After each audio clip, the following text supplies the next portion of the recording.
ನಮಸ್ಕಾರ. ಮೆಗಾ ಸುದ್ದಿ ವಿಶೇಷ ಚರ್ಚಾ ಕಾರ್ಯಕ್ರಮಕ್ಕೆ ಸ್ವಾಗತ. ನಾನು ಸಂಪತ್ ಭಂಡಾರು. ಲೋಕಸಭೆಯ ವಿರೋಧ ಪಕ್ಷದ ನಾಯಕ ರಾಹುಲ್ ಗಾಂಧಿ ಅವರು ಮಾಡಿದಂಥ ದೊಡ್ಡ ಆರೋಪ ಅಂತ ಹೇಳಿದ್ರೆ ಬೆಂಗಳೂರಿನ ಒಂದು ಲೋಕಸಭಾ ಕ್ಷೇತ್ರ ವ್ಯಾಪ್ತಿಯಲ್ಲಿ ಬರುವಂಥ ವಿಧಾನಸಭಾ ಕ್ಷೇತ್ರದಲ್ಲಿ ಮತಗಳವು ಆಗಿದೆ ಎನ್ನುವಂಥದ್ದಾಗಿ ದೊಡ್ಡ ಮಟ್ಟದ ಆರೋಪವನ್ನು ಮಾಡಿದ್ರು. ಈ ಸಂಬಂಧ ನಾನು ಸಾಕ್ಷಿಯನ್ನು ಒದಗಿಸ್ತೇನೆ ಎನ್ನುವಂಥದ್ದಾಗಿ ಹೇಳಿ ಪತ್ರಿಕಾಗೋಷ್ಠಿಯನ್ನು ಮಾಡಿ ಸಾಕ್ಷಿಯನ್ನು ಒದಗಿಸುವಂಥ ಕೆಲಸವನ್ನ ಮಾಡಿದ್ರು. ಅದರ ಮುಂದುವರಿದ ಭಾಗವಾಗಿ ಇವತ್ತು ಬೆಂಗಳೂರಿನಲ್ಲಿ ದೊಡ್ಡ ಮಟ್ಟದ ಪ್ರತಿಭಟನೆಯನ್ನ ಕಾಂಗ್ರೆಸ್ ನಾಯಕರು ಕೈಗೊಂಡಿದ್ರು.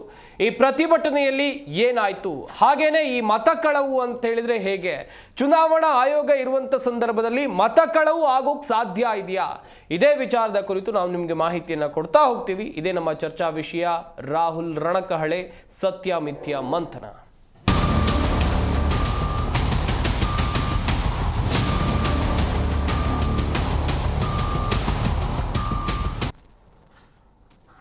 ಮತಗಳು ಆರೋಪವನ್ನ ಮಾಡಿದ್ದು ಲೋಕಸಭೆಯ ವಿರೋಧ ಪಕ್ಷದ ನಾಯಕರಾಗಿರುವಂತಹ ರಾಹುಲ್ ಗಾಂಧಿ ಅವರು.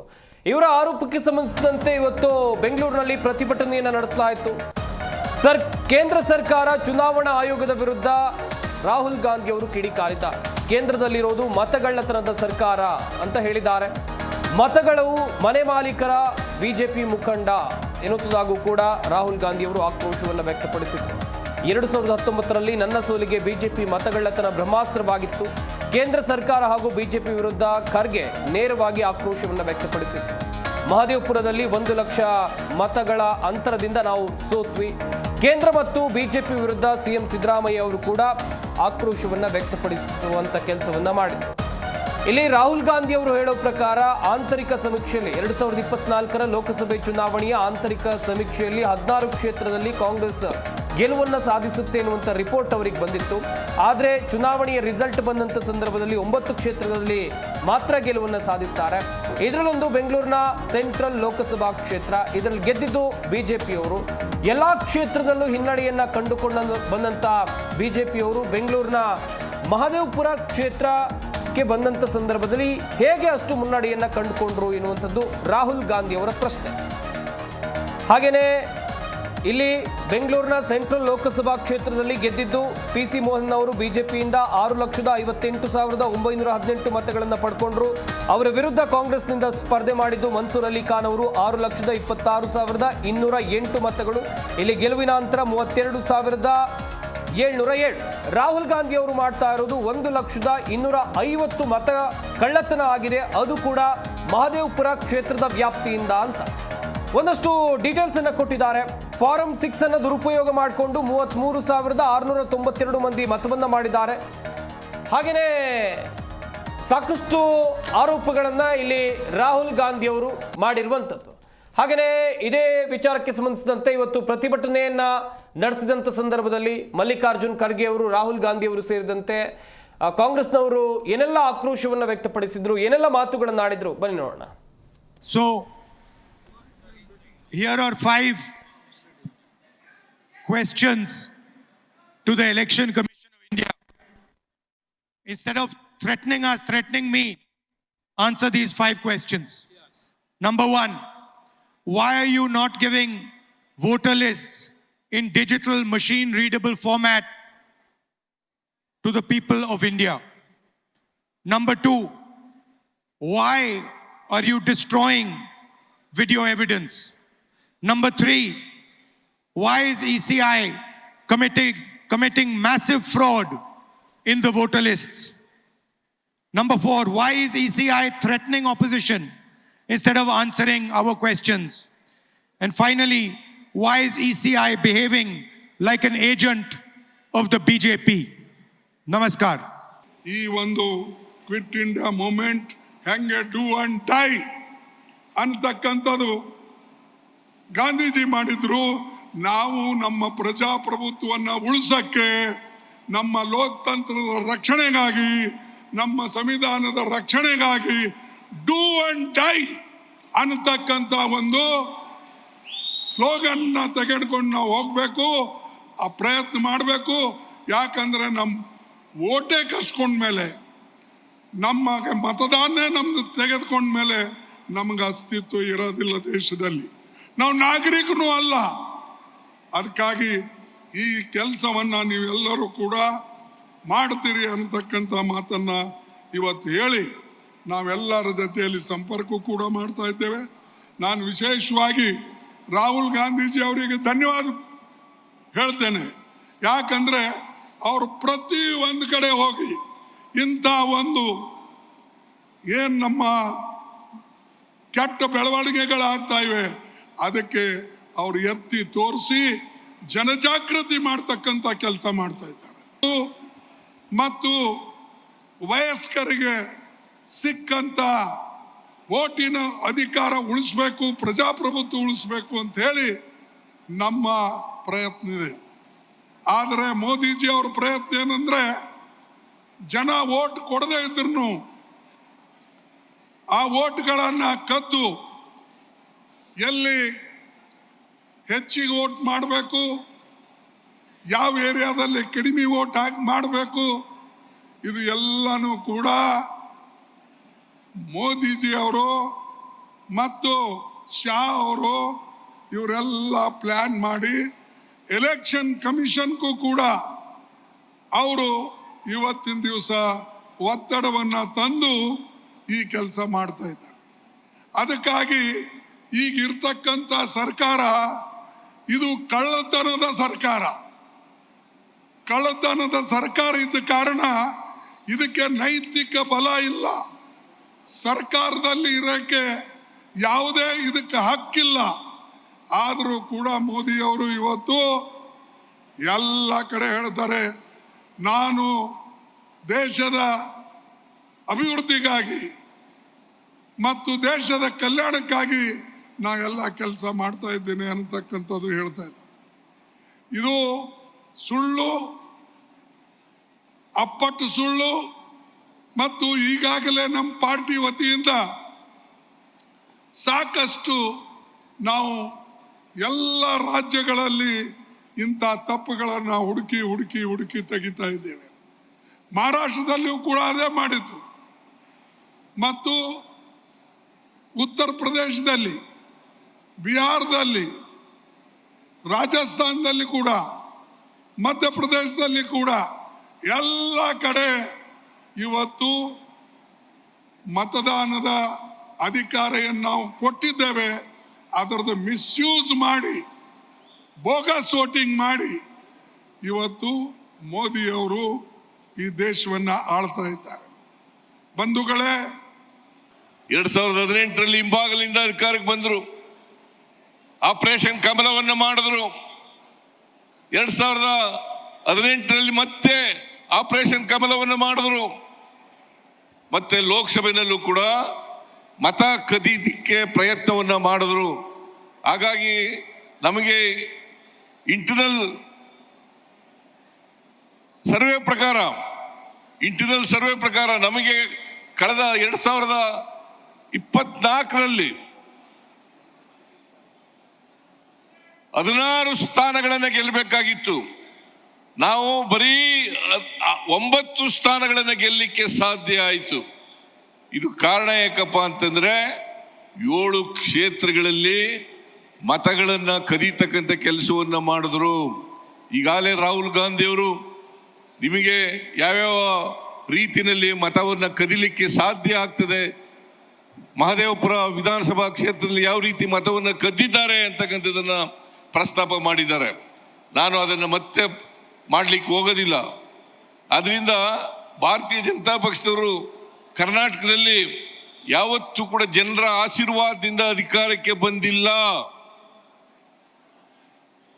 ಹಿಂಬಾಗಲಿನಿಂದ ಮತ ಕದಿಯೋದ್ರಿಂದ ಅವರು ಆಪರೇಷನ್ ಕಮಲದ ಮೂಲಕ ಅಧಿಕಾರಕ್ಕೆ ಬಂದಿದ್ದಾರೆ ಹೊರತು ಯಾವತ್ತೂ ಕೂಡ ಜನರ ಆಶೀರ್ವಾದವನ್ನು ಪಡೆದು ಅಧಿಕಾರಕ್ಕೆ ಬಂದಿಲ್ಲ ಅಂತಕ್ಕಂಥದ್ದು ನಿಮ್ಮೆಲ್ಲರ ಗಮನಕ್ಕೆ ತರಲಿಕ್ಕೆ ಬಯಸ್ತಾರೆ. ಒಟ್ಟಿನಲ್ಲಿ ಕಾಂಗ್ರೆಸ್ನ ನಾಯಕರು ನೇರವಾಗಿ ಆರೋಪ ಮಾಡ್ತಾ ಇರೋದು ಚುನಾವಣಾ ಆಯೋಗದ ವಿರುದ್ಧ. ಇದು ಚುನಾವಣಾ ಆಯೋಗ ಅಲ್ಲ, ಬಿಜೆಪಿಯ ಆಯೋಗ ಎನ್ನುವುದಾಗಿಯೂ ಕೂಡ ಕಿಡಿಯನ್ನ ಕಾರ್ತಾ ಇದ್ದಾರೆ. ರಾಹುಲ್ ಗಾಂಧಿ ಅವರು ಮಾತನಾಡಿದ್ರು, ಮಲ್ಲಿಕಾರ್ಜುನ್ ಖರ್ಗೆ ಮಾತನಾಡಿದ್ರು, ಮುಖ್ಯಮಂತ್ರಿ ಸಿದ್ದರಾಮಯ್ಯ ಮಾತನಾಡಿದ್ರು. ಎಲ್ಲರ ಆರೋಪ ಕೂಡ ನೇರ ಚುನಾವಣಾ ಆಯೋಗದ ಮೇಲೆ. ಇದೇ ವಿಚಾರದ ಕುರಿತು ಚರ್ಚೆಯನ್ನು ಮಾಡ್ತಾ ಹೋಗೋಣ. ನಮ್ಮ ಸ್ಟುಡಿಯೋದಲ್ಲಿ ಅತಿಥಿಗಳು ಕೂಡ ಜಾಯ್ನ್ ಆಗಿದ್ದಾರೆ. ಮೊದಲನೇದಾಗಿ ರಾಜಕೀಯ ವಿಶ್ಲೇಷಕರಾಗಿರುವಂತಹ ಶಶಿಕಾಂತ್ ಯಡಹಳ್ಳಿ ಅವರು ನಮ್ಮ ಈ ಕಾರ್ಯಕ್ರಮದಲ್ಲಿದ್ದಾರೆ. ಸರ್ ನಮಸ್ಕಾರ, ಕಾರ್ಯಕ್ರಮಕ್ಕೆ ಸ್ವಾಗತ. ಹಾಗೆಯೇ ರಾಜಕೀಯ ಚಿಂತಕರಾಗಿರುವಂತಹ ಡಾಕ್ಟರ್ ವಾಸುದೇವ್ ಕಶ್ಯಪ್ ಅವರು ಕೂಡ ನಮ್ಮ ಈ ಕಾರ್ಯಕ್ರಮದಲ್ಲಿದ್ದಾರೆ. ಸರ್ ನಮಸ್ಕಾರ, ಕಾರ್ಯಕ್ರಮಕ್ಕೆ ಸ್ವಾಗತ. ರಾಜಕೀಯ ವಿಶ್ಲೇಷಕರಾಗಿರುವಂತಹ ಅರವಿಂದ್ ಅವರು ಕೂಡ ನಮ್ಮ ಈ ಕಾರ್ಯಕ್ರಮದಲ್ಲಿದ್ದಾರೆ. ಸರ್ ನಮಸ್ಕಾರ, ಕಾರ್ಯಕ್ರಮಕ್ಕೆ ಸ್ವಾಗತ. ಹಾಗೆಯೇ ಬೆಂಗಳೂರು ಉಳಿಸಿ ಸಮಿತಿಯ ಸದಸ್ಯರಾಗಿರುವಂತಹ ರಾಜಶೇಖರ್ ಅವರು ಕೂಡ ನಮ್ಮ ಈ ಕಾರ್ಯಕ್ರಮದಲ್ಲಿದ್ದಾರೆ. ಸರ್ ನಮಸ್ಕಾರ, ಕಾರ್ಯಕ್ರಮಕ್ಕೆ ಸ್ವಾಗತ. ನಮಸ್ಕಾರ ಸರ್. ನಮಸ್ಕಾರ. ವೆಲ್, ಶಶಿಕಾಂತ್ ಯಡಹಳ್ಳಿ ಸರ್, ಗಮನಿಸ್ತಾ ಇದ್ರಿ, ದೊಡ್ಡ ಮಟ್ಟದಲ್ಲಿ ಆರೋಪ ಆಗ್ತಾ ಇದೆ. 2023 ವಿಧಾನಸಭೆ ಚುನಾವಣೆ ಸಂದರ್ಭದಲ್ಲಿ ಕಾಂಗ್ರೆಸ್ ಗೆದ್ದಾಗ ರಾಜ್ಯದಲ್ಲಿ ಏನೂ ಸಮಸ್ಯೆ ಇರಲಿಲ್ಲ. ಆದರೆ 2024 ಲೋಕಸಭೆ ಚುನಾವಣೆಯಲ್ಲಿ ಕಾಂಗ್ರೆಸ್ 9 ಕ್ಷೇತ್ರದಲ್ಲಿ ಗೆದ್ದಂಥ ಸಂದರ್ಭದಲ್ಲಿ ಈ ಆರೋಪ ಮಾಡೋದು ಎಷ್ಟರ ಮಟ್ಟಿಗೆ ಸರಿ ಅನ್ನುವಂಥ ಚರ್ಚೆ ಸರ್. ವಿಧಾನಸಭೆಯ ಚುನಾವಣೆ ಡಿಫ್ರೆಂಟ್ ಆಗಿರುತ್ತೆ, ಲೋಕಸಭೆಯ ಭಿನ್ನವಾಗಿರುತ್ತೆ. ಈ ಸದ್ಯಕ್ಕೆ ಆಗಿರತಕ್ಕಂಥದ್ದು, ಈಗ ಚರ್ಚೆ ನಡೀತಕ್ಕಂಥದ್ದು ಏನಂದರೆ ಲೋಕಸಭೆ ಚುನಾವಣೆ 2024 ಇಡೀ ದೇಶಾದ್ಯಂತ ಮತ ಕಳ್ಳತನ ಆಗಿದೆ ಅನ್ನುವುದು ಕಾಂಗ್ರೆಸ್ಸಿನ ಆರೋಪವಾಗಿದೆ. ಸರಿ, ಆಯಿತು. ಈಗ ಮತ ಕಳ್ಳತನ ಆಗಿದೆ ಅಂತಂದಾಗ ಅದಕ್ಕೆ ಅವರು ಅಧ್ಯಯನ ಮಾಡಿದ್ದಾರೆ, ಒಂದು ವರದಿ ಸಿದ್ಧಪಡಿಸಿದ್ದಾರೆ, ಒಂದು ಪ್ರೆಸೆಂಟೇಷನ್ ಮಾಡಿದ್ದಾರೆ, ಸುದ್ದಿಗೋಷ್ಠಿಯಲ್ಲಿ ಬಿಡುಗಡೆ ಮಾಡಿದ್ದಾರೆ. ಸರಿ, ಆದರೆ ಆಗಿರ್ತಕ್ಕಂಥದ್ದು ಏನಂದರೆ ಇಲ್ಲಿರ್ತಕ್ಕಂಥ ವಿರೋಧ ಪಕ್ಷವಾಗಿರ್ಬೋದು ಅಥವಾ ಸಾಮಾನ್ಯ ನಾಗರಿಕನಾಗಿರಬಹುದು, ನಾವು ಪ್ರಶ್ನೆ ಮಾಡಬೇಕು ಮಾಡಬಾರ್ದು. ಪ್ರಶ್ನೆ ಮಾಡುವುದನ್ನ ಈ ಸಂವಿಧಾನ ನಮ್ಗೆ ಹೇಳ್ಕೊಟ್ಟಿದೆ ಇಲ್ವೋ? ಪ್ರಜಾಪ್ರಭುತ್ವದಲ್ಲಿ ಪ್ರಶ್ನೆ ಮಾಡೋ ಹಕ್ಕಿದೆ ಇಲ್ವೋ? ಸೊ ಇವಾಗ ಅವರು ಕಾಂಗ್ರೆಸ್ನವರು ಇರಲಿ ಯಾರೇ ಇರಲಿ ಪ್ರಶ್ನೆ ಮಾಡ್ತಾ ಇದ್ದಾರೆ, ಏನನ್ನ ಚುನಾವಣೆ ಪ್ರಕ್ರಿಯೆ ಸರಿಯಾಗಿಲ್ಲ. ಆಯ್ತಪ್ಪ, ಅದು ಸರಿಯಾಗಿಲ್ಲ ಅಂತಂದ್ರೆ ಸರಿ ಇದೆಯೋ ಇಲ್ಲೋ ಅಂತ ಹೇಳ್ಬಿಟ್ಟು ನಾವು ಗಮನಿಸಬೇಕಾಗಿದೆಯಲ್ಲ. ಅದಕ್ಕೆ ಅವ್ರು ಕೇಳ್ತಾ ಇದ್ದದ್ದೇನು ಮೊದಲಿಂದನು, ವೋಟರ್ ಲಿಸ್ಟ್ ಏನಿದೆ ಅದನ್ನು ಡಿಜಿಟಲ್ ಫಾರ್ಮೆಟ್ ಅಲ್ಲಿ ಕೊಡಿ, ಅದು ಎಡಿಟೇಬಲ್ ಫಾರ್ಮೆಟ್ ಅಲ್ಲಿ. ಅದರ ಅರ್ಥ ಏನು ಅಂತಂದ್ರೆ, ಈಗ ನಿಮ್ಗೆ ಸಂಪತ್ ಅವರು ಒಂದು ಫೋಟೋ ಹಾಕಿದ್ರೆ ಆ ಫೋಟೋ ಏನೋ ಮತ್ತೆಲ್ಲ ರಿಪೀಟ್ ಆಗಿದೆ ಅಂತ ನೋಡಕ್ ಅನುಕೂಲ ಆಗುತ್ತೆ. ಹೆಸರು ಹಾಕಿದ್ರೆ, ಅಡ್ರೆಸ್ ಹಾಕಿದ್ರೆ ಇದು ಮತ್ತೆ ರಿಪೀಟ್ ಆಗಿದೆ ಅಂತ ನೋಡಕ್ ಅನುಕೂಲ ಆಗುತ್ತೆ. ಇವಾಗ 7 ಅಡಿ ಎತ್ತರದ ಪೇಪರ್ಗಳಿದಾವೆ, ಅಂಥವುಗಳನ್ನ ಈಗ ಒಂದೇ ಒಂದು ಮಹದೇವಪುರದಲ್ಲಿ 2.5 ಲಕ್ಷ ಇವುಗಳನ್ನ, ಎಷ್ಟು 1,250,000 ಅಲ್ಲ ಸರ್, ಒಂದು ಸುಮಾರು 3.5-4 ಲಕ್ಷ ವೋಟಿಂಗ್ ಆಗಿರುತ್ತೆ. ಅಷ್ಟೆಲ್ಲ ಮತದಾರರ ಹಿನ್ನೆಲೆಯನ್ನ ಅಥವಾ ಮತಪಟ್ಟಿಯನ್ನ ಅದನ್ನೆಲ್ಲ ಗಮನಿಸಿ ತಪ್ಪುಗಳನ್ನು ಹುಡುಕೋದು ಬಹಳ ಕಷ್ಟದ ಕೆಲಸ. ಅದಕ್ಕೆ ಇವ್ರು ಹೇಳೋ ಪ್ರಕಾರ 6 ತಿಂಗಳ ಕಾಲ 40 ಜನ ಸತತವಾಗಿ ಕೆಲಸ ಮಾಡಲಾಗಿದೆ. ಅಕಸ್ಮಾತ್ ಡಿಜಿಟಲ್ ಫಾರ್ಮೆಟ್ ಅನ್ನು ಕೊಟ್ಟಿದ್ರೆ ಇಷ್ಟು ಜನ ಬೇಕಾಗಿರಲಿಲ್ಲ, ಇಷ್ಟು ಸಮಯ ಬೇಕಾಗಿರಲಿಲ್ಲ. ಆಯ್ತಪ್ಪ, ಚುನಾವಣಾ ಆಯೋಗ ಪಾರದರ್ಶಕವಾಗಿದೆ, ಅದು ಏನನ್ನು ಸಹಿತ ಗೋಲ್ಮಾಲ್ ಮಾಡಿಲ್ಲ, ಗೋಲ್ಮಾಲ್ ಮಾಡಿದವ್ರ ಜೊತೆಗೆ ಭಾಗವಹಿಸಿಲ್ಲ ಅನ್ನುವುದೇ ಸತ್ಯ. ಆದರೆ ಯಾಕೆ ಒಂದು ಡಿಜಿಟಲ್ ಫಾರ್ಮೆಟ್ ಅಲ್ಲಿ ಇರ್ತಕ್ಕಂಥ ಎಲ್ಲಾ ದಾಖಲೆಗಳನ್ನು ಕೊಟ್ಟರೆ ಆಗೋಗ್ಬಿಡುತ್ತಲ್ವಾ? ವಿರೋಧ ಪಕ್ಷದವರಾಗಿರ್ಬೋದು ಅಥವಾ ಅಲ್ಲಿರ್ತಕ್ಕಂಥ ಯಾವುದೇ ಅಭ್ಯರ್ಥಿ ಆಗಿರ್ಬೋದು ಕೇಳಲಿಕ್ಕೆ ಹಕ್ಕಿದೆಯಲ್ವಾ? ಆಯ್ತಪ್ಪ, ನಮ್ಮ ಕ್ಷೇತ್ರದ ವೋಟರ್ ಲಿಸ್ಟ್ ಅನ್ನು ಕೊಡಿ ನೀನು ಡಿಜಿಟಲ್ ಫಾರ್ಮೆಟ್ ಅಲ್ಲಿ. ಕೊಟ್ಟಿಲ್ಲ. ಹೌದ್ರಿ, ಯಾಕೆ ಪ್ರತಿ ಬೂತ್ದಲ್ಲೂ ಸಹಿತ ಕ್ಯಾಮ್ರಾಗಳನ್ನ ಇಟ್ಟಿರ್ತೀರಲ್ವಾ, ಅಲ್ಲಿ ರೆಕಾರ್ಡ್ ಆಗಿರುತ್ತಲ್ವಾ, ಯಾಕೆ ರೆಕಾರ್ಡ್ ಆಗಿದ್ದನ್ನ ಅಳಿಸಿ ಹಾಕಿ ಅಂತ ಹೇಳ್ತೀರ ನೀವು? ಅದೇ ಕೊಡಿಯಪ್ಪ ನಮ್ಗೆ. ಒಬ್ಬ ವ್ಯಕ್ತಿ ಇದ್ದಾನೆ, ಒಬ್ಬ ಸಂಪತ್ತನ್ನವರು ಈ ಬುದ್ಧಲ್ಲೂ ಮಾಡಿದ್ದಾರೆ, ಇನ್ನೊಂದು ಬುದ್ಧಲ್ಲೂ ಮಾಡಿದ್ದಾರೆ. ಆ ನಂತರ ಬೇರೆ ಸಮಯದಲ್ಲಿ ಇರ್ತಕ್ಕಂಥ ಲಖನೌದಲ್ಲಿ ಇಲ್ಲಿಂದ ಹೋಗ್ಬಿಟ್ಟು ಅದೇ ಮತದಾರ ಲಖನೌನಲ್ಲೂ ವೋಟ್ ಮಾಡಿದ್ದಾನೆ. ಇದು ತಪ್ಪಲ್ವಾ?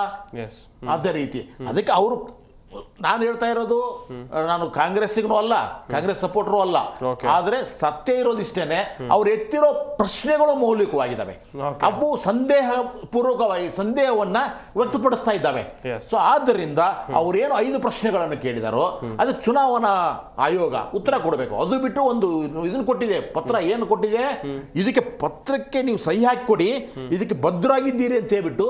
ಹೌದು ಸ್ವಾಮಿ, ಆಕಸ್ಮಿಕವಾಗಿ ತಪ್ಪಾಗಿ ಹೇಳಿದ್ದರೆ ಕಾಂಗ್ರೆಸ್ನ ಮುಖ್ಯಸ್ಥರು ಅವರೇ ಶಿಕ್ಷಾರ್ಹರು. ಅಕಸ್ಮಾತ್ ಚುನಾವಣಾ ಆಯೋಗ ಏನಾದರೂ ತಪ್ಪು ಮಾಡಿದ್ರೆ ನೀವು ಶಿಕ್ಷಾರ್ಹರಾಗ್ತೀರಾ, ನೀವು ಶಿಕ್ಷೆ ಅನುಭವಿಸಕ್ಕೆ ಸಿದ್ಧರಾಗಿದ್ದೀರಾ? ಯಾಕೆ ಅಂತಂದ್ರೆ ಅಲ್ಲಿರ್ತಕ್ಕಂಥದ್ದು ಬರೀ ಕಣ್ಣಿಗೆ ಕಾಣಿಸುತ್ತೆ ನಮಗೆ ಅಲ್ಲಿ ಆಗಿರ್ತಕ್ಕಂಥದ್ದು. ಅಲ್ಲ ಸರ್, ನೀವು ಏನು ಹೇಳ್ತಾ ಇದ್ದೀರಾ ನೀವು? ಅಲ್ಲಿ 92 ವರ್ಷದವ್ರನ್ನೆಲ್ಲರನ್ನೂ ಸಹಿತ ಹೊಸದಾಗಿ ಮತದಾರರು ಅಂತ ಪಟ್ಟಿಯಲ್ಲಿ ಸೇರಿಸ್ತಿರಲ್ಲ, ಯಾವ ರೀತಿ ಇದು? ಓಕೆ. ಗೊತ್ತಾಗಲ್ವ? ಕಾಮನ್ ಸೆನ್ಸ್ ಅಲ್ವಾ ಇದೆಲ್ಲ? ಏನ್ ಮಾಡ್ತೀರ ನೀವು? 40,000 ನಕಲಿ ವಿಳಾಸಗಳಿದಾವಲ್ವಾ? ಒಂದು ಮನೆ ಒಂದು BHK ಮನೆಯಲ್ಲಿ ಎಷ್ಟು ಜನ ಇರ್ಬೋದು ಸರ್? 6 ಜನ, 10 ಜನ, 12 ಜನ ಇರ್ಬೋದು ಅಂತ ತಿಳ್ಕೊಳ್ಳಿ. 80 ಜನ ಒಂದೇ ಮನೆಯಲ್ಲಿ ಇದ್ದಾರೆ, ಎಲ್ಲರಿಗೂ ಒಂದೇ ವಿಳಾಸ. ಇದು ಯಾವ ಲೆಕ್ಕ ಇದು? ಸುಳ್ಳು ಹೇಳಿದರು, ಅಕ್ರಮ ಮಾಡಿದರು, ನಂಬುವ ಹಾಗೆ ಮಾಡಿ ಇದು ನಂಬಿಕೆಗೆ ಅಲ್ಲರದ ರೀತಿಯಲ್ಲಿ ಮಾಡಿದ್ದರಿಂದ ಸಂದೇಹ ಜಾಸ್ತಿ ಆಗಿದ್ದರಿಂದ ಇವರು ಪ್ರಶ್ನೆ ಕೇಳ್ತಾ ಇದ್ದಾರೆ. ಅವರು ಪ್ರಶ್ನೆ ಕೇಳುವವರು ಯಾವ ಪಕ್ಷದವರಾದ್ರೂ ಇರಲಿ, ಯಾವ ಸಿದ್ಧಾಂತದವರಾಗಿರ್ಲಿ, ಪ್ರಶ್ನೆ ಮೌಲಿಕವಾಗಿದೆಯಾ? ಆಕಸ್ಮಿಕವಾಗಿ ಆಯೋಗ ಏನು ತಪ್ಪು ಮಾಡದೇ ಇದ್ದಲ್ಲಿ ಮೊದಲು ಅವರ ಎಲ್ಲಾ ಪ್ರಶ್ನೆಗಳಿಗೆ ಉತ್ತರ ಕೊಡಿ ಸಮರ್ಪಕವಾಗಿ. ಆಕಸ್ಮಿಕವಾಗಿ ಆಯೋಗ ತಪ್ಪು ಮಾಡಿದರೆ ಮೊದಲು ನೀವು ಶಿಕ್ಷೆಗೆ ರೆಡಿಯಾಗಿದ್ದೀರಾ? ಗಮನದಲ್ಲಿ.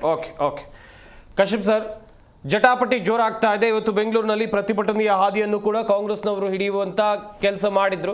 ಗಮನಿಸಿದ್ರು ಒಬ್ಬೊಬ್ರು ನಾಯಕರು ಏನೇನು ಮಾತುಗಳನ್ನು ಆಡಿದ್ರು ಅಂತ ಹೇಳಿ. ಇಲ್ಲಿ ಮತಗಳ್ಳತನ ಎನ್ನುವಂತ ಆರೋಪ ನಿಜಕ್ಕೂ ಆಗಿರಬಹುದಾ ಸರ್? ಏನಿದು ರಾಹುಲ್ ಗಾಂಧಿ ಅವರು ಸುಖ ಸುಮ್ಮನೆ ಆರೋಪ ಮಾಡ್ತಾ ಇದ್ದಾರೆ ಹೇಗೆ? ಚೆನ್ನಾಗಿದೆ ನಿಮ್ಮ ಅದು ಟ್ಯಾಗ್ಲೈನು. ಏನು ಹಿಡಿದು ಟ್ಯಾಗ್ಲೈನ್ ಇದು? ಸತ್ಯ ಮಿಥ್ಯ ಮಂತರ. ಬ್ಯೂಟಿಫುಲ್. ಈಗ ಸ್ವಲ್ಪ ಹಿಸ್ಟ್ರಿನ ಒಂದು ಲೈನ್ ಹಿಡಿಬೇಕಾಗತ್ತೆ. 1951-52ರಲ್ಲಿ ಚುನಾವಣೆ ಪ್ರಕ್ರಿಯೆ ಸ್ಟಾರ್ಟ್ ಆಯಿತು. ಶಾರ್ಟಾಗಿ ಹೇಳ್ತೀನಿ. ಅದಾದಮೇಲೆ ಏನಾಯಿತು ಚುನಾವಣೆ ಪ್ರಕ್ರಿಯೆಯಲ್ಲಿ? ಅಲ್ಲಿದ್ದಿದ್ದು ಯಾವುದು? ಮೊದಲನೇ ಚುನಾವಣೆ ಪ್ರಕ್ರಿಯೆ ಸ್ಟಾರ್ಟ್ ಆಯಿತು 51-52ರಲ್ಲಿ. ಆವಾಗಿದ್ದೇನು, ಒಂದು ವೋಟಿಂಗ್ ಅಂತ ಮೊದಲ ಬಾರಿ ಚುನಾವಣೆ ಅನುಭವ ಆಗ್ತಿತ್ತು ಭಾರತ ದೇಶಕ್ಕೆ ಸ್ವಾತಂತ್ರ್ಯದ ನಂತರ. ಆ ಚುನಾವಣೆಯಲ್ಲಿ ಒಂದು ವೋಟಿಂಗ್ ಆಯಿತು. ಕಾಂಗ್ರೆಸ್ಸು ಅಭೂತಪೂರ್ವವಾಗಿ ಗೆಲ್ತದ್ದು. ಪ್ರಧಾನಮಂತ್ರಿ ಆದರೂ ಸ್ವತಂತ್ರ ಹೋರಾಟಗಾರರ ಇದರೊಳಗೆ ಅವರು ರಾಜ್ಯಭಾರ ಮಾಡೋಕ್ಕೆ ಶುರು ಮಾಡಿದ್ರು. 1900 ತದನಂತರ 67ರಲ್ಲಿ ಏನಾಯಿತು ಅಂತಂದರೆ ಒಂದು ಇಂಕ್ ಮಾರ್ಕ್ ಇದೆಯಲ್ಲ, ಅದು ಇಂಟ್ರೊಡ್ಯೂಸ್ ಮಾಡಿದ್ರು. ಗುರ್ತು ಸಿಕ್ಕನ್ನು ಇಂಟ್ರೊಡ್ಯೂಸ್ ಮಾಡಿದ್ರು. ತದನಂತರ ಆಮೇಲೆ ಇದು ಬ್ಯಾಲೆಟ್ ಪೇಪರ್ಸ್ ಅಂತ ಇಂಟ್ರಡಕ್ಷನ್ ಆಯಿತು. ಬ್ಯಾಲೆಟ್ ಪೇಪರ್ ಇಂಟ್ರಡಕ್ಷನ್ ಆದಾಗ ಯಾಕೆ ನಿಮ್ಗೆ ಹೇಳ್ತಿದ್ದೇನೆ ಅಂತ ಹೇಳ್ತೀನಿ. ಯಾಕೆ ಇಂಟ್ರಡಕ್ಷನ್ ಆದಾಗ ಏನಾಯಿತು, ಆ ಬ್ಯಾಲೆಟ್ ಪೇಪರ್ಗಳ ಮುಖಾಂತರ ಅದರೊಳಗೆ ತರಾವರಿ ಬ್ಯಾಲೆಟ್ ಮುಖಾಂತರ ನಕಲಿ ಮತದಾನ, ನಕಲಿ ಬ್ಯಾಲೆಟ್ ಪೇಪರ್ ಮೇಲೆ ಡಿಗ್ಗಿಂಗ್ಸ್ ಎಲ್ಲ ಮಾಡಿಕೊಂಡು ಭಾಳಷ್ಟು ಪೊಲಿಟಿಕಲ್ ಪಾರ್ಟಿಗಳು ನಮ್ಮ ದೇಶವನ್ನು ಆಳಿದ್ರು. ಎಲ್ಲ ಆಳಿದ್ರು. ಅಲ್ಲಿ ಕಾಂಗ್ರೆಸ್ ಕೂಡ ಅದ್ರ ಹೊರತಾಗಿರಲಿಲ್ಲ, ಅವರು ಕೂಡ ಆಳಿದ್ರು. ಇದೇ ಇಂದಿರಾ ಗಾಂಧಿಯವರು ಎಮರ್ಜೆನ್ಸಿ ಮುಂಚೆ ಆಕೆ ಒಂದು ಕಡೆ ಟೋಟಲ್ ಎಲೆಕ್ಷನ್ ಆಗಬೇಕಾದ್ರೆ ಬೂತ್ಗಳಲ್ಲಿ ಕೂತ್ಕೊಂಡು ರಿಗ್ಗಿಂಗ್ ಮಾಡಿದ್ದು ಕೂಡ ಒಂದು ನಮ್ಮ ಹಿಸ್ಟ್ರಿ ಹೇಳುತ್ತದು. ಎಲೆಕ್ಷನ್ ಕಮಿಷನ್ ಇತಿಹಾಸ ಹೇಳುತ್ತೆ. ಇವೆಲ್ಲ ಗಮನಿಸಿ ಮಾಡಿ ಏನು ಮಾಡ್ತು ಅಂತಂದರೆ ಒಂದು ಎಪಿಕ್ಸ್ ಅಂತ ಬಂತು 1993ನಲ್ಲಿ. ಎಪಿಕ್ ಕಾರ್ಡ್ ಬಂದಾಗ ಏನಾಯಿತು ಅಂತಂದರೆ ಗುರುತಿನ ಚೀಟಿ, ಮತಚೀಟಿ ಅಂತ ಬಂತದ್ದು. ಇವತ್ತಿದೆ ಅದು. ತದನಂತರ ಏನು ಮಾಡಿದ್ರು, EVM ಮೇಲೆ ಇಂಟ್ರಡಕ್ಷನ್ ಮಾಡ್ತಾ ಬಂದರು. ಇದು ಚುನಾವಣೆ ನಡೆದು ಬಂದ ದಾರಿ ಸಂಕ್ಷಿಪ್ತವಾಗಿ ಹೇಳಿದ್ದೇನೆ.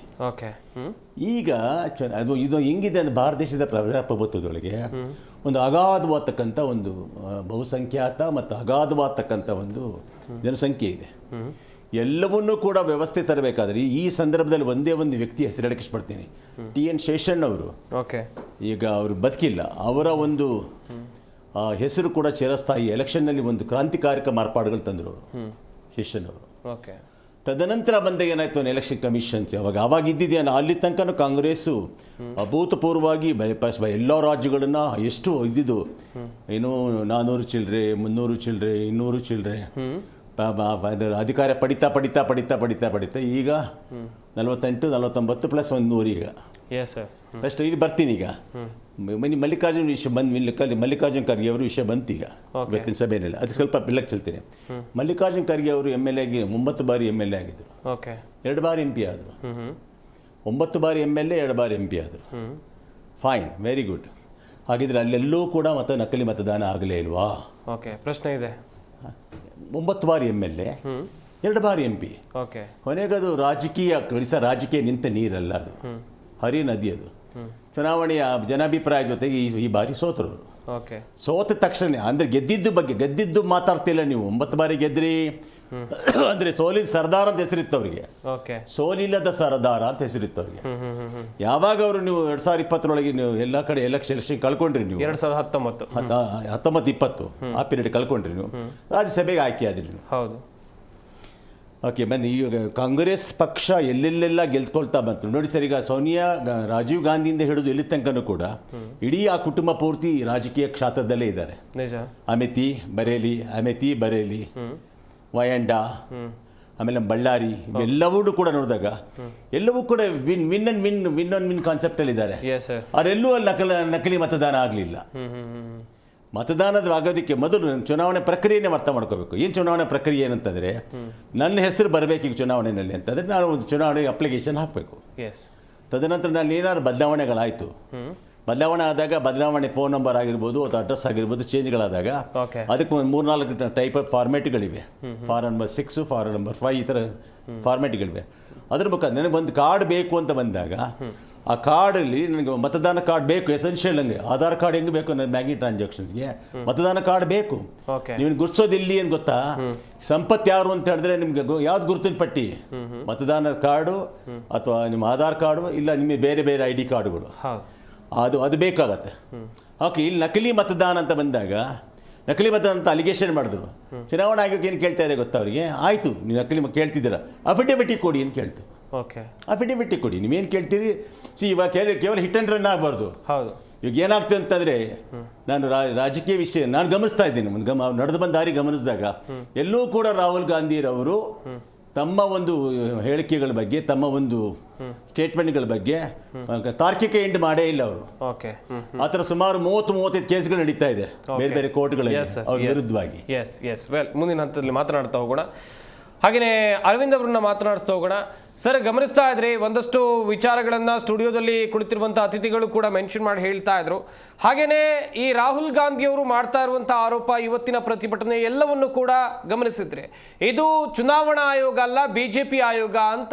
ಈ ಮಾತನ್ನು ಒಪ್ತೀರಾ ಸರ್ ನೀವು?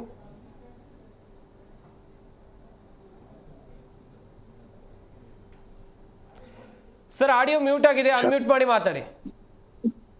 ಅವ್ರು ಹೇಳುವ ಕಂಟೆಕ್ಸ್ಟ್ ಅಲ್ಲಿ ನನಗೇನೋ ಒಪ್ಪಿಗೆ ಇಲ್ಲ ಅಂತ ನಾನು ಹೇಳ್ಬೋದು.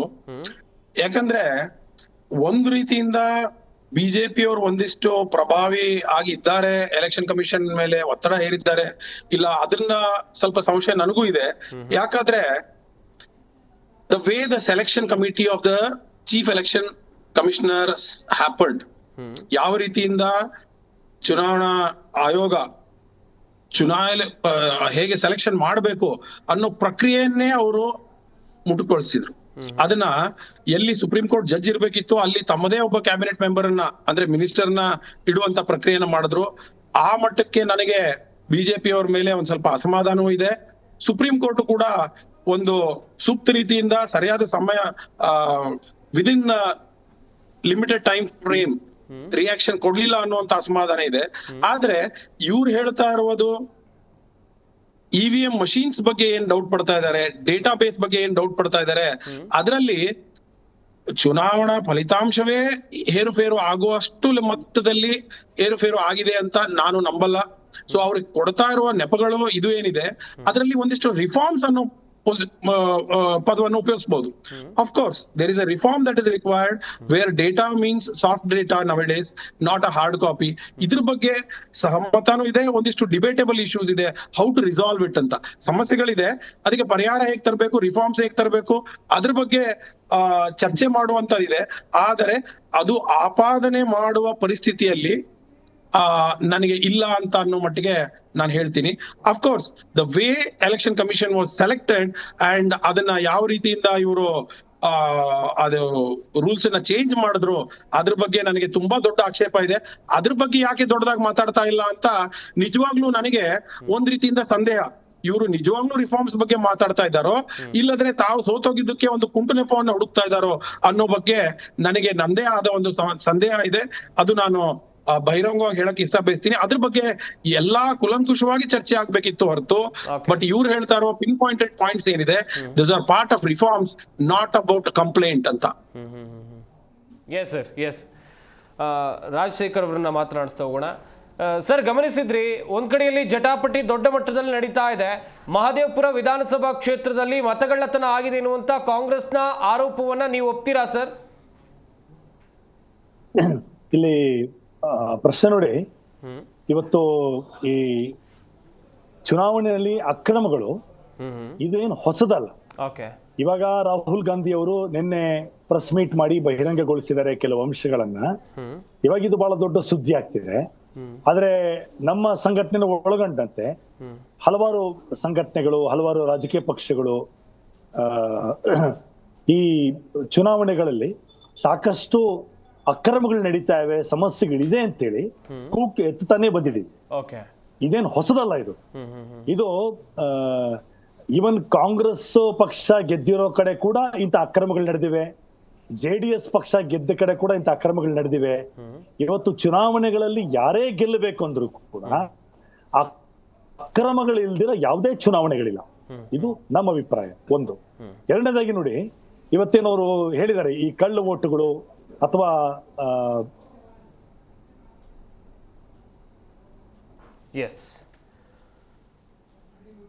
ವ್ಯಕ್ತಿಗಳೇ ಇರಲ್ಲ. ಬಟ್ ಚುನಾವಣೆಯ ದಿನ ಹಲವಾರು ವರ್ಷಗಳಿಂದ ನಡ್ಕೊಂಡ್ ಬರ್ತಾ ಇದೆ. ಇವತ್ತು ನಮ್ಮ ಎಲೆಕ್ಷನ್ ಕಮಿಷನ್ ಗೊತ್ತಿಲ್ವಾ? ಈ ಪ್ರಶ್ನೆಗಳನ್ನ ನಾವೆಲ್ಲ ಎತ್ತ ಬಂದಿದೀವಿ. ಪ್ರಶ್ನೆನ ಎಲ್ಲಿದೆ ಉತ್ತರ? ಇನ್ನೂ ಹೇಳ್ತೀನಿ ಕೇಳಿ ನಾನು. ಈಗ ನಾವು ಬ್ಯಾಲೆಟ್ ಪೇಪರ್ ಮೇಲೆ ವೋಟ್ ಹಾಕ್ಬೇಕಾದ್ರೆ ಅವತ್ತು ಸಂಜೆ 5 ಗಂಟೆ 6 ಗಂಟೆಗೆ ನಮಗೆ ಲಿಸ್ಟ್ ಸಾಧ್ಯ ಆಗ್ತಾ ಇಲ್ಲ. ಮತ್ತೊಮ್ಮೆ ಅವರನ್ನ ಸಂಪರ್ಕ ಮಾಡುವಂತ ಕೆಲಸವನ್ನು ಕೂಡ ಮಾಡ್ತೀವಿ. ಗಮನಿಸ್ತಾ ಇದ್ದೀರಿ ವೀಕ್ಷಕರೇ, ಇವತ್ತು ಬೆಂಗಳೂರಿನಲ್ಲಿ ಕಾಂಗ್ರೆಸ್ನ ವತಿಯಿಂದ ನಡೆದಿರುವಂತಹ ದೊಡ್ಡ ಮಟ್ಟದ ಪ್ರತಿಭಟನೆ ವಿಚಾರವಾಗಿ ನಾವು ನಿಮಗೆ ಮಾಹಿತಿಯನ್ನ ಕೊಡ್ತಾ ಇದ್ದೀವಿ. ಈ ಮತಗಳ್ಳತನ ಹೇಗಾಯಿತು, ಲೋಕಸಭೆಯ ವಿರೋಧ ಪಕ್ಷದ ನಾಯಕರಾಗಿರುವಂತಹ ರಾಹುಲ್ ಗಾಂಧಿ ಅವರು ಮಾಡಿರುವಂತಹ ಆರೋಪದ ವಿಚಾರವಾಗಿ ನಾವು ನಿಮಗೆ ಮಾಹಿತಿಯನ್ನು ಕೊಡ್ತಾ ಇದ್ವಿ. ಇವತ್ತು ಬೆಂಗಳೂರಿನಲ್ಲಿ ಪ್ರತಿಭಟನೆಯನ್ನ ಮಾಡಿದ್ರು, ಒಂದಷ್ಟು ವಿಚಾರಗಳನ್ನು ಕೂಡ ಮೆನ್ಷನ್ ಮಾಡಿದ್ರು. ಯಾಕೆ ಡಿಜಿಟಲ್ ದಾಖಲೆಯನ್ನು ಚುನಾವಣಾ ಆಯೋಗ ಕೊಡ್ತಾ ಇಲ್ಲ, ಬಹುದೊಡ್ಡ ವಂಚನೆಯನ್ನು ಚುನಾವಣಾ ಆಯೋಗ ಮಾಡ್ತಾ ಇದೆ ಎನ್ನುವುದಾಗಿ ಈ 5 ಅಂಶಗಳು ಏನೇನು ಚರ್ಚೆಯನ್ನು ಮಾಡ್ತಾ ಹೋಗೋಣ.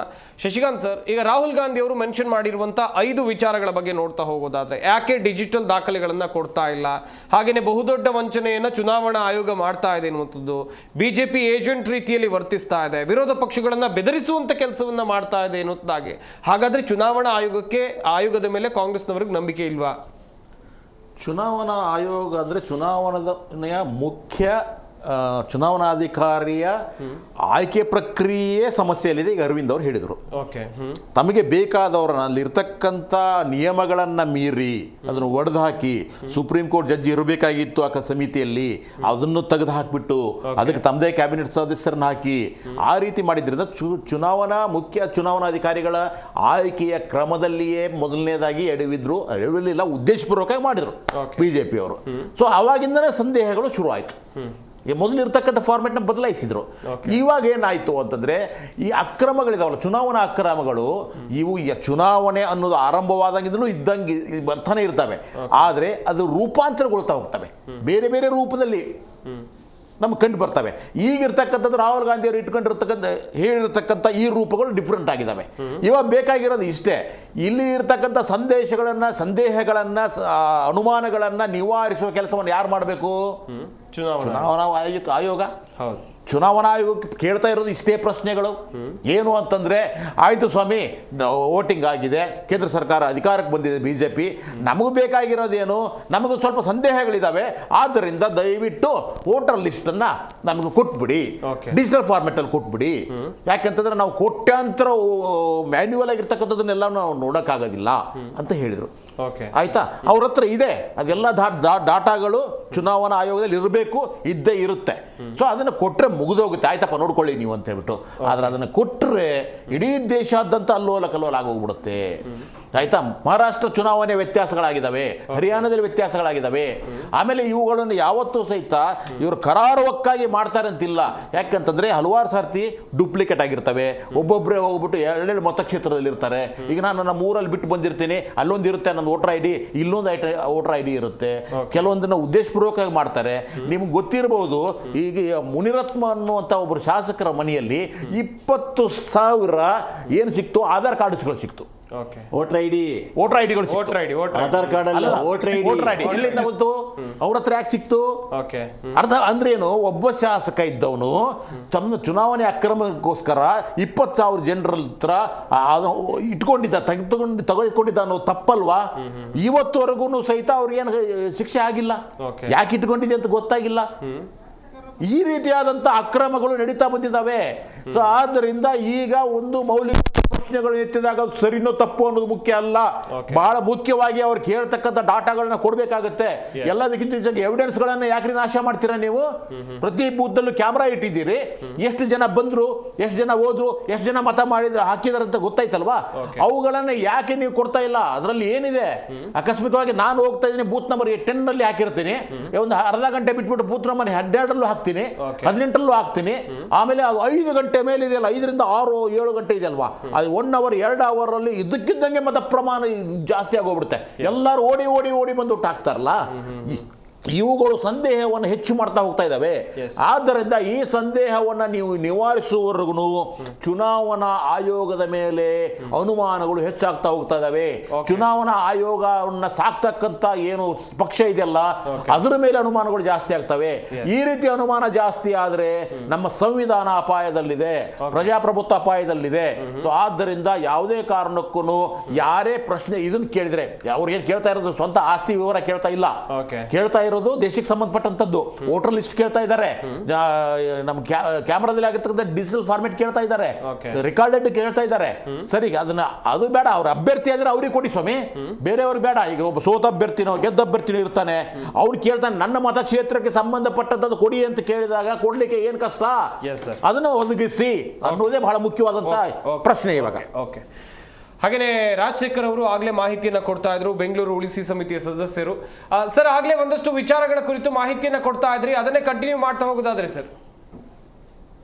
ಹಾ ಸರ್, ನಾನೇನು ಹೇಳ್ತಿದ್ದೆ, ಈ ಚುನಾವಣಾ ಅಕ್ರಮಗಳು ಇದು ಇವತ್ತಿಂದಲ್ಲ. ರಾಹುಲ್ ಗಾಂಧಿ ಅವರು ನಿನ್ನೆ ಹೇಳಿದ್ದಾರೆ, ನಾವು ಬೆಂಗಳೂರು ಉಳಿಸಿ ಸಮಿತಿಯಿಂದ ಅಥವಾ ವಿವಿಧ ಹೋರಾಟದ ಪರ ಪಕ್ಷಗಳು ಈ ಚುನಾವಣೆಯಲ್ಲಿ ಏನ್ ಅಕ್ರಮಗಳಾಗತ್ತೆ ಇದು ಎಷ್ಟೋ ವರ್ಷಗಳಿಂದ ಹೇಳ್ತಾ ಬರ್ತಾ ಇದೀವಿ.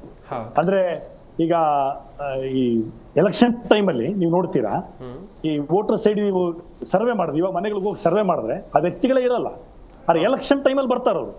ಇದು ಪ್ರತಿ ಬೂತ್ಗಳಲ್ಲಿ ನಡೆಯುತ್ತಿದೆ. ಈ ಚುನಾವಣಾ ಅಕ್ರಮಗಳನ್ನ ಕಾಂಗ್ರೆಸ್ ಮಾಡುತ್ತೆ, ಬಿಜೆಪಿನೂ ಮಾಡ್ತಾರೆ, JDS ಮಾಡ್ತಾರೆ. ಇವಾಗ ಬಿಜೆಪಿ ಅಂತೂ ಎಲ್ಲ ಪ್ರಜಾತಾಂತ್ರಿಕ ಸಂಸ್ಥೆಗಳನ್ನ ಸರ್ವನಾಶ ಮಾಡ್ತಾ ಇದ್ದಾರೆ, ಅವರ ರಾಜಕೀಯ ಅಸ್ತ್ರವಾಗಿ ಬಳಸ್ಕೋತಾ ಇದ್ದಾರೆ. ಹಾಗೆ ಎಲೆಕ್ಷನ್ ಕಮಿಷನ್ ಕೂಡ. ಇಲ್ಲಿ ಇನ್ನೊಂದು ಮುಂದುವರೆದು ನಾನು ಹೇಳ್ಬೇಕು ಅಂದ್ರೆ ಏನ್ ಹೇಳ್ತಿದೆ ಅಂದ್ರೆ, ಈಗ ನೋಡಿ, ಹಿಂದೆ ಬ್ಯಾಲೆಟ್ ಪೇಪರ್ ಮೇಲೆ ವೋಟ್ ಹಾಕಿದಾಗ ಏನಾಗೋದು ಅಂದ್ರೆ, ಅವಾಗ ಪ್ರತಿ ಎಲೆಕ್ಷನ್ ಆದಾಗ ಸಂಜೆ 5-6 ಗಂಟೆಗೆನೆ ಅಲ್ಲಿ ನಮಗೆ ಪೋಲಿಂಗ್ ಆಫೀಸರು ಅಕೌಂಟ್ಸ್ ಕೊಡೋದು, ಬ್ಯಾಲೆಟ್ ಅಕೌಂಟ್ಸ್, ಎಷ್ಟು ಜನ ವೋಟ್ ಹಾಕಿದ್ದಾರೆ ಅಂತ. ಸಂಜೆ ಒಳಗಡೆ ಎಲ್ಲರಿಗೂ ಗೊತ್ತಾಗೋದು. ಈಗ EVM ಬಂದ ಮೇಲೆ ಈ ಕೆಲಸ ಬಹಳ ಸುಲಭ ಆಗಬೇಕು. ಆದ್ರೆ ನೀವು ನೋಡಿ, EVMಗಳು ಬಂದ ಮೇಲೆ ಚುನಾವಣೆ ಮುಗಿದು 1 ದಿನ 2 ದಿನ 3 ದಿನ ಆದ್ಮೇಲೆ ಕೊಡ್ತಾ ಇದ್ದಾರೆ. ಲಾಸ್ಟ್ ಚುನಾವಣೆಲಂತೂ 1 ವಾರ 10 ದಿನ ಆದ್ಮೇಲೂ ಕೂಡ ಎಷ್ಟು ಪರ್ಸೆಂಟೇಜ್ ವೋಟ್ ಆಗಿದೆ ಹೇಳ್ತಾ ಇಲ್ಲ ಅವರು. ಆಮೇಲೆ ಏನ್ ಡಿಕ್ಲೇರ್ ಮಾಡ್ತಾರೆ ಎಲೆಕ್ಷನ್ ಕಮಿಷನ್, ಇವತ್ತು ಸಂಜೆ 7 ಗಂಟೆಗೆ ಡಿಕ್ಲೇರ್ ಮಾಡಿದ್ಮೇಲೆ ಆಲ್ಮೋಸ್ಟ್ ಎಲ್ಲ ಕ್ಷೇತ್ರಗಳಲ್ಲೂ ಕೂಡ 3%, 6%, 8%, 9%, 12% ವೋಟ್ಗಳು ಜಾಸ್ತಿ ಆಗತ್ತೆ ಬೆಂಗಳೂರು ನಗರದಲ್ಲಿ. ನಾನು ನಿಮಗೆ ದಾಖಲೆಗಳ ಸಮೇತ ತೋರಿಸ್ತೀನಿ. ನಾನು ಹಿಂದಿನ ಹಲವಾರು ಚುನಾವಣೆಗಳಲ್ಲಿ ಪದ್ಮನಾಭ ನಗರ ಇರ್ಬೋದು, ಮಲ್ಲೇಶ್ವರ ಇರ್ಬೋದು, ಬೇರೆ ಬೇರೆ ಕ್ಷೇತ್ರಗಳಲ್ಲಿ 9%, 12% ವೋಟ್ ಜಾಸ್ತಿ ಆಗತ್ತೆ. ಈ ಪ್ರಶ್ನೆಗೆ ಇವತ್ತು ಕೂಡ ಎಲೆಕ್ಷನ್ ಕಮಿಷನ್ ಸಮರ್ಪಕ ಉತ್ತರ ಕೊಟ್ಟಿಲ್ಲ. ಇವತ್ತು ಹೆಂಗಾಗತ್ತೆ? ಈಗ ನಿಮಗೆ ಬ್ಯಾಲೆಟ್ ಪೇಪರ್ ಇದ್ದಾಗ ಅಕೌಂಟ್ಸ್ ಕೊಡ್ತಾ ಇದ್ರೆ, ಬ್ಯಾಲೆಟ್ ಅಕೌಂಟ್ಸ್ ನೀವು ಇವಾಗ ಯಾಕೆ ಕೊಡಕ್ ಆಗ್ತಿಲ್ಲ? ನೆಕ್ಸ್ಟ್ ಪ್ರಶ್ನೆ, ಹೆಂಗ್ ಜಾಸ್ತಿ ಆಗತ್ತೆ? 1% ಜಾಸ್ತಿ ಆಗ್ಬಾರ್ದು, ಹೆಂಗಾಗತ್ತೆ? ಇಂಥ ಇವತ್ತು ಹಲವಾರು ಅಕ್ರಮಗಳು ನಡೀತಾ ಇದೆ. ಇವತ್ತು ಚುನಾವಣೆಗಳ ಬಗ್ಗೆನೇ ಜನಗಳ ವಿಶ್ವಾಸ ಕಳ್ಕೊಳ್ಳೋ ಅಂತ ಮಟ್ಟಕ್ಕೆ ಬರ್ತಾ ಇದೆ. ಬಹಳ ದುರಂತ ಇದೆ, ಬಹಳ ನೋವಿನ ವಿಷಯ ಇದು. ಇವತ್ತು ಇದ್ರ ಬಗ್ಗೆ ಇವತ್ತು ಎಲೆಕ್ಷನ್ ಕಮಿಷನ್ ಬಹಿರಂಗವಾಗಿ ಓಪನ್ ಆಗಿ ಬರ್ಬೇಕಾಗತ್ತೆ. ನಿಷ್ಪಕ್ಷಪಾತವಾದಂತ ಎಲೆಕ್ಷನ್ ಕಂಡಕ್ಟ್ ಮಾಡಬೇಕಾಗ್ತದೆ. ಪಾರದರ್ಶಕತೆ ಇರಬೇಕು ಎಲೆಕ್ಷನ್ ಅಲ್ಲಿ. ಪಾರದರ್ಶಕತೆ ಇಲ್ಲ ಇವತ್ತು. Election commission is very much partisan with party in power. ಇವತ್ತು ಬಿಜೆಪಿ ಬಳಸ್ಕೋತಾ ಇದಾರೆ, ನಾಳೆ ಕಾಂಗ್ರೆಸ್ ಮತ್ತೊಂದು ಪಕ್ಷನೋ ಬಂದ್ರೆ ಬರ್ದಿಟ್ಕೊಳ್ಳಿ ಬೇಕಾರೆ ಆ ಪಕ್ಷದ ಪರವಾಗಿ ಕೆಲಸ ಮಾಡ್ತಾರೆ. Yes, okay, sir. This is the thing what is going on. Yes. ಕೆಲವೊಂದಿಷ್ಟು ಚರ್ಚೆ ಮಾಡಲೇಬೇಕಾದಂಥ ಪ್ರಶ್ನೆಗಳನ್ನು ರಾಜಶೇಖರ್ ಅವರು ಎತ್ತಿದ್ದಾರೆ. ನಿಜಕ್ಕೂ ಕೂಡ ಈಗ ಬಿಜೆಪಿಯವರು ಮಾಡಿದ್ದು ಮುಂದೆ ಅಧಿಕಾರಕ್ಕೆ ಬಂದಂಥ ಸಂದರ್ಭದಲ್ಲಿ ಕಾಂಗ್ರೆಸ್ನವರು ಮಾಡಿದ್ರೆ ಒಂದು ವೇಳೆ ಅಕ್ರಮ ಆಗಿದ್ರೆ ಇದೇ ರೀತಿಯಾಗಿ ಅವರು ಕೂಡ ಫಾಲೋ ಮಾಡ್ಕೊಂಡು ಹೋದ್ರೆ ಎನ್ನುವುದಾಗಿ ಪ್ರಶ್ನೆಗಳನ್ನ ಕೇಳ್ತಾ ಇದ್ರು. ಕಶ್ಯಪ್ ಸರ್, ಆಗಲೇ ಒಂದಷ್ಟು ವಿಚಾರಗಳ ಕುರಿತು ನೀವು ಕೂಡ ಹೇಳ್ತಾ ಇದ್ರಿ. 2024ರ ಲೋಕಸಭೆ ಚುನಾವಣೆ ಆಗೋದಕ್ಕಿಂತ ಮುಂಚಿತವಾಗಿ ಆಗಸ್ಟ್ 2024ರಲ್ಲಿ ಮತದಾರರ ಕರಡು ಪಟ್ಟಿ ಕಾಂಗ್ರೆಸ್ನವರಿಗೂ ಕೂಡ ಸಿಕ್ಕಿತ್ತು. ಆಗ ಯಾಕೆ ಅವರು ಅಬ್ಜೆಕ್ಟ್ ಮಾಡಲಿಲ್ಲ? ಸ್ವಲ್ಪ ಹಿಂದೆ ಹೋಗೋಣ. ಈಗ ಯಾರು ರೈಸ್ ಮಾಡ್ತಾ ಇರೋದು? ಕಾಂಗ್ರೆಸ್ ಪಕ್ಷದ ಉತ್ತರಾಧಿಕಾರಿ. ಓಕೆ, ಅವ್ರು ರೈಸ್ ಮಾಡ್ತಿದ್ದಾರೆ ಈಗ. ಸೊ ಕಾಲ್ಡ್ ದಿ ಐಕಾನ್, ಮುಖವಾಣಿ, ಫೇಸ್ ಮೇಕರ್ ಅಂತ. ಅವರು ವಿರೋಧ ಪಕ್ಷದ ನಾಯಕರು ಕೂಡ ಸರ್. ಆಯ್ತಾ, ಬರ್ತೀನಿ ತಾಳಿ, ಇನ್ನೂ ಮುಗಿಸೇ ಇಲ್ಲ. ಇರಲಿ. ಜೊತೆಗೆ ವಿರೋಧ ಪಕ್ಷದ ನಾಯಕರು 2024ಕ್ಕೆ ಆಗಿರೋದವರು. ಅದಕ್ಕೆ ಮುಂಚೆ ಈ ವಾಸ್ ಓನ್ಲಿ ಆರ್ಡಿನರಿ MP. ಅವರು ಚುನಾವಣೆ ಅವರ ಒಂದು ಏನಿದೆ ಆ ಒಂದು DNA ಫ್ಯಾಮಿಲಿ ಏನಿತ್ತು ಅದು ಗೆದ್ಕೊಂಡೇ ಬಂತದು. ಓಕೆ, 51, 52ರಲ್ಲಿ 340 ಸೀಟು, 371 ಸೀಟು, 390 ಸೀಟು. ಆಮೇಲೆ ರಾಜೀವ್ ಗಾಂಧಿಯವರ ಹತ್ಯೆ ಆದ ಮೇಲೆ ಆ ಒಂದು ಅನುಕಂಪದಾದ 451 ಸೀಟ್ ಗೆದ್ಕೊಂಬತ್ತು. ಓಕೆ, ಅದು ಆ ಒಂದು ಫ್ಯಾಮಿಲಿ. ಆಮೇಲೆ ಆ ಫ್ಯಾಮಿಲಿ ಒಳಗೆ ಇನ್ಕ್ಲೂಡಿಂಗ್ ತಾಯಿ, ಅಜ್ಜ, ಅಜ್ಜಿ, ಮಕ್ಕಳೆಲ್ಲ ಸೇರಿಕೊಂಡು ಪಾಲಿಟಿಕ್ಸಲ್ಲಿ ವಿನ್ ಮಾಡ್ಕೊಂಡೆ ಬಂದು. ಸೋನಿಯಾ ಗಾಂಧಿ, ಅಮೇತಿ ಬೆರೇಲಿ ಸುಮಾರು ಸಲ, ಮತ್ತು ರಾಜ್ಯಸಭೆ ಬಂದರು. ನಂತರ ಇವರು ಕೂಡ ಸುಮಾರು ಸಲ MP ಎಲೆಕ್ಷನ್ ನಿಂತ್ಕೊಂಡ್ರು. ಅಮೇತಿ ಸೋತರು, ವಯಾಂಡಾಲ್ ಗೆದ್ದರು, Priyanka Vadra. The whole family it self is under the political DNA.